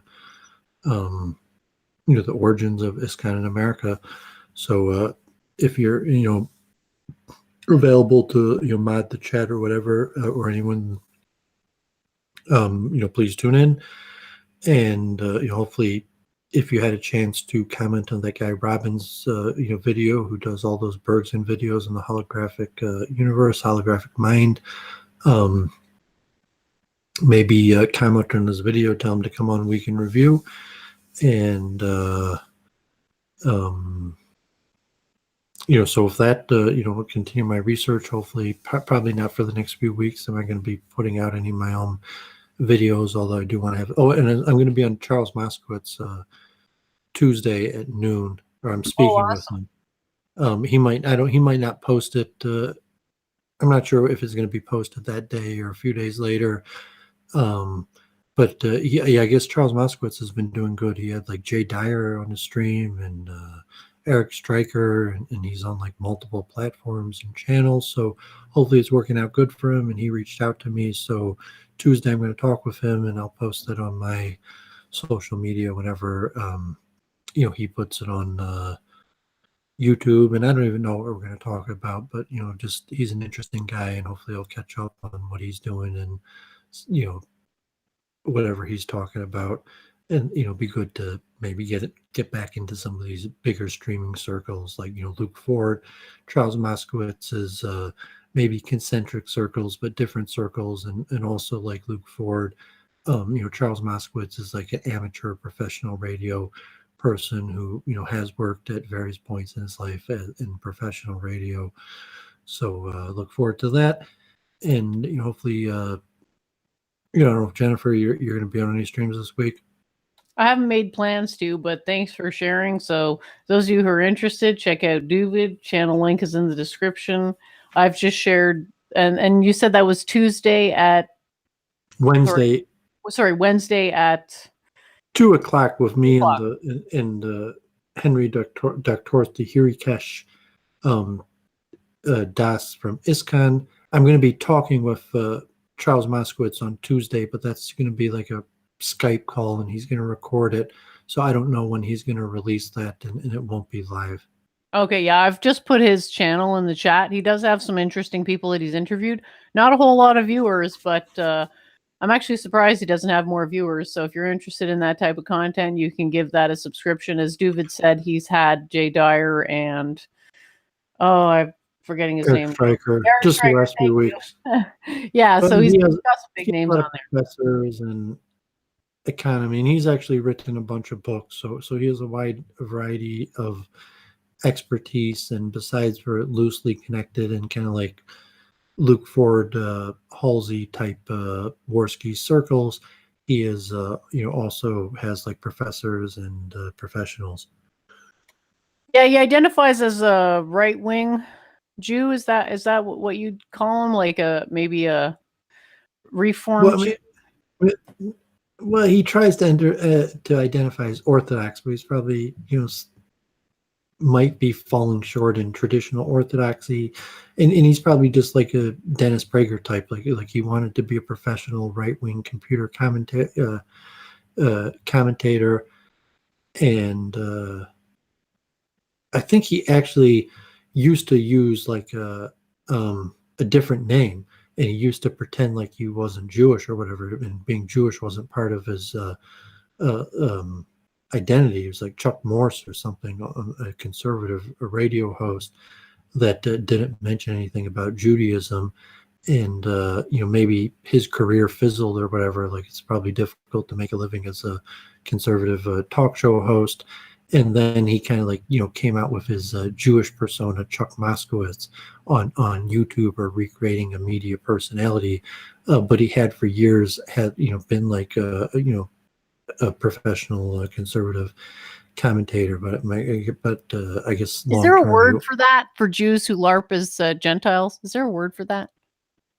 Well, I mean, the neo in terms of like Republicans, like the neoconservatives, or a lot of these things are neocons, are buzzwords for Jews. Like, I forget the guy. I mean, like, the people who are actually in government positions are goyim, are neocons, but the majority of neocons that promote the policy on the news are Jews. And I forget, like Bill Kristol or something, if it was a neocon, the other category of maybe we could call them neo-Cohens. What do you think? Well, you had the paleo. Well, I would say even the Cato Gottfried, and I guess they've been streaming a lot, and Gottfried has been talking with a lot of people, Luke Ford and Halsey, and even had JF and various people. And but there is somewhat of a LARP to that, and there's some successful people that's still doing, like the guy Savage, or maybe he passed away, and Dennis Prager, and I think there's a few others. I mean, some of the most famous conservative pundits in America are Jews like that, who these days they talk more about their Judaism, but not even that. They're more like an American, like like that type thing. And there's a certain percentage of the conservative population that likes Jews like that, and then there's more identitarian or Christian or various denominational ones. And I'm saying that those guys aren't universal, but there's tens of millions of people that across America, goyim, that listen to these Jewish conservative commentators, and but Chuck is so to say, he didn't make the cut. It's a tough deal to but he did write like a number of books, and in terms of my circles, like, he's pretty professional, and knows a lot of people, and he's consistent. Like, I'm not as consistent. I'm more a man of ideas, and I'm not like, I'm more likely to, maybe not like Gandalf. I'm not just gonna like disappear and not tell you what happened, or put out a stream, or talk to my audience.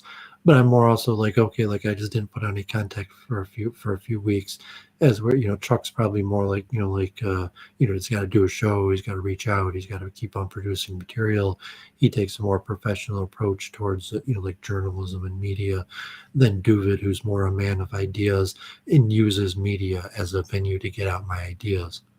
You know, which is probably more in Church of Entropy, and Doooovid take the same approach to media.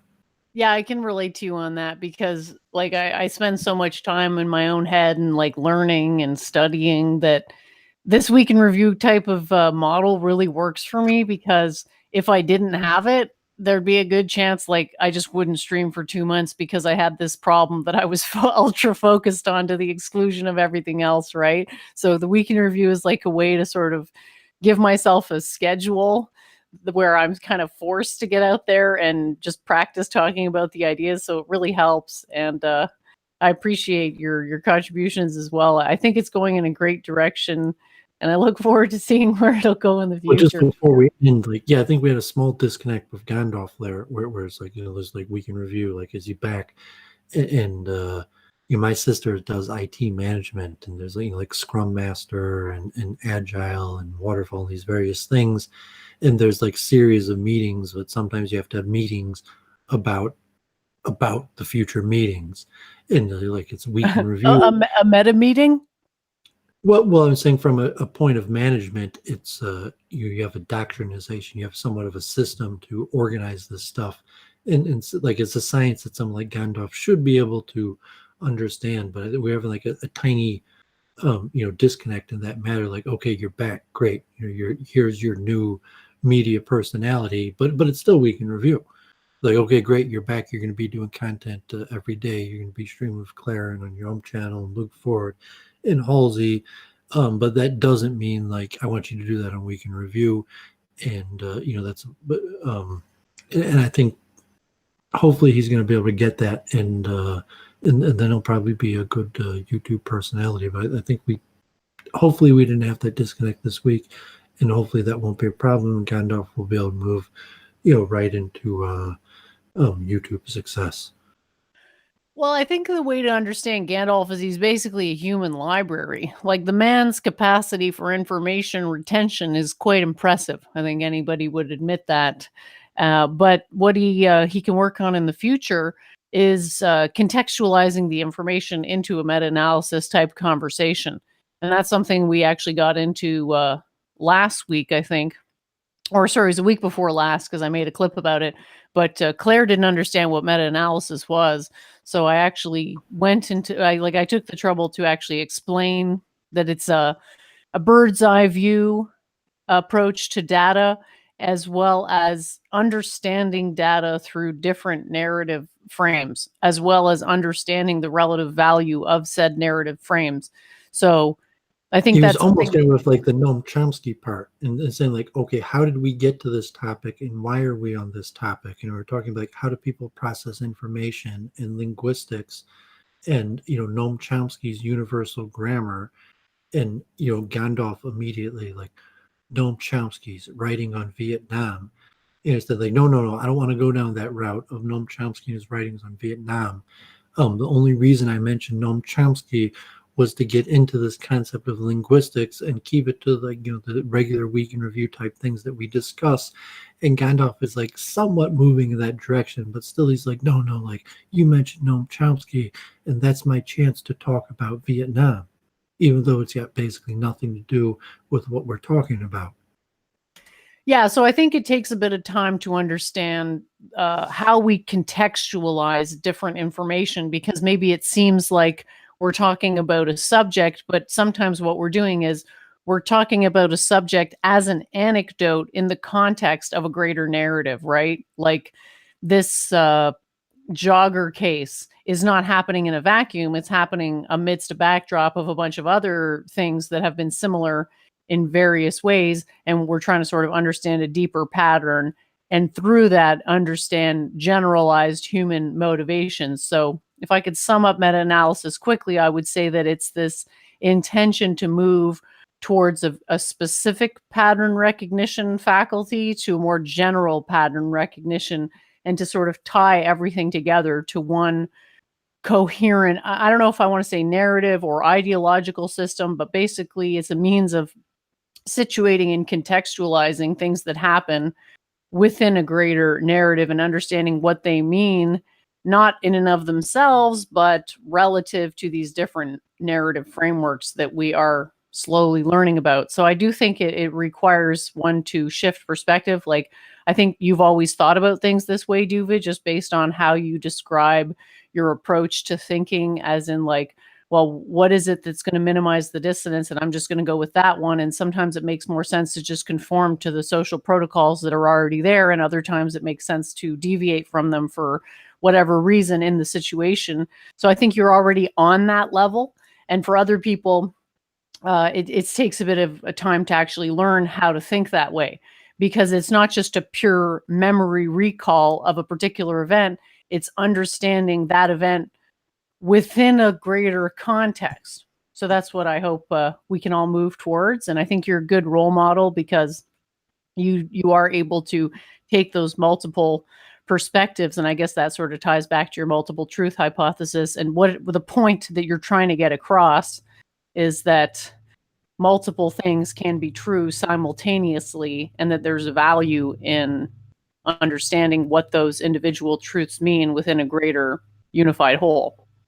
Yeah, even if you don't epistemologically agree that multiple different things could be true at the same time, at least recognize the amount of uncertainty has to allow us to recognize the possibility of multiple conflicting truths that we can't accurately assess if or which one of those will be true, and so it leaves us in a better situation to leave it ambiguous as the possibility for multiple conflicting truths than to incorrectly assert one of these truths, even though it's very unlikely true.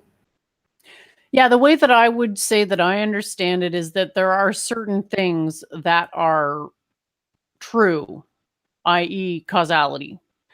Effects are in the future of causes, they're separate from causes, and that's something that is just objectively true no matter what anybody thinks about it.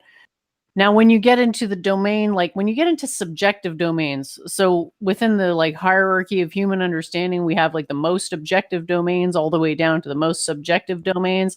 And you can get to a point where in the subjective domain, it really does appear as though two contradictory things are simultaneously true, i.e. a paradox. And while paradoxes are impossible on the level of physics, i.e. it's not possible for gravity to be false, there are situations where there are apparent paradoxes, and I think that there is value in exploring those apparent paradoxes because it gives you a deeper understanding. Just the process of thinking it out gives you a deeper understanding of your own thought process, and I think that's highly valuable. And I think you're basically a testament to that, to being exposed to these new ideas, trying them on for size and seeing how the process of doing that actually expands your mind. And that's a good thing. Yeah, hopefully we'll keep on doing it. So we'll be in contact right week, and look forward to next week. Yeah, it was great. It was great to see you on the show, and I hope to see you appear on more live streams. I always try to catch those, and I'll definitely try to catch the one and also moderate your chat with your upcoming conversation with the gentleman who wrote a book about Krishna. Really looking forward to that. Thank you so much to everyone in the chat for your contributions. Really appreciate that, as well as the moderators for keeping order in the chat. I know we had a couple trolls today saying some rather off-color things, but by and large, the comments were very positive, and I definitely get the impression that people are understanding to whatever extent they're capable what it is that we're talking about, as well as asking relevant questions. So I do appreciate that. Thank you, everybody, for tuning in. Thank you, Doooovid, for contributing. And I will see you all Sunday, if not sooner. Bye-bye for now. Yeah, but that's just so to say, a worthless opinion of... It's so important that she can't be told, she won't be told that it's wrong. And bringing it back to Church of Entropy in her attack dog Gandalf the White. Why don't you learn to shut up and fuck your goddamn logic? They control the media, and the media is capable of making the sheeple believe in anything. Yeah, I don't mind. I mean, we've had these streams, and I've been doing with Church of Entropy, and she's been bringing on new people, and like we did those streams on like stream etiquette. We walked through like the technology. I have like very strongly negative opinions of the kind of Brundle clique. Is she trying to garner herself cult prestige by associating herself with a retard?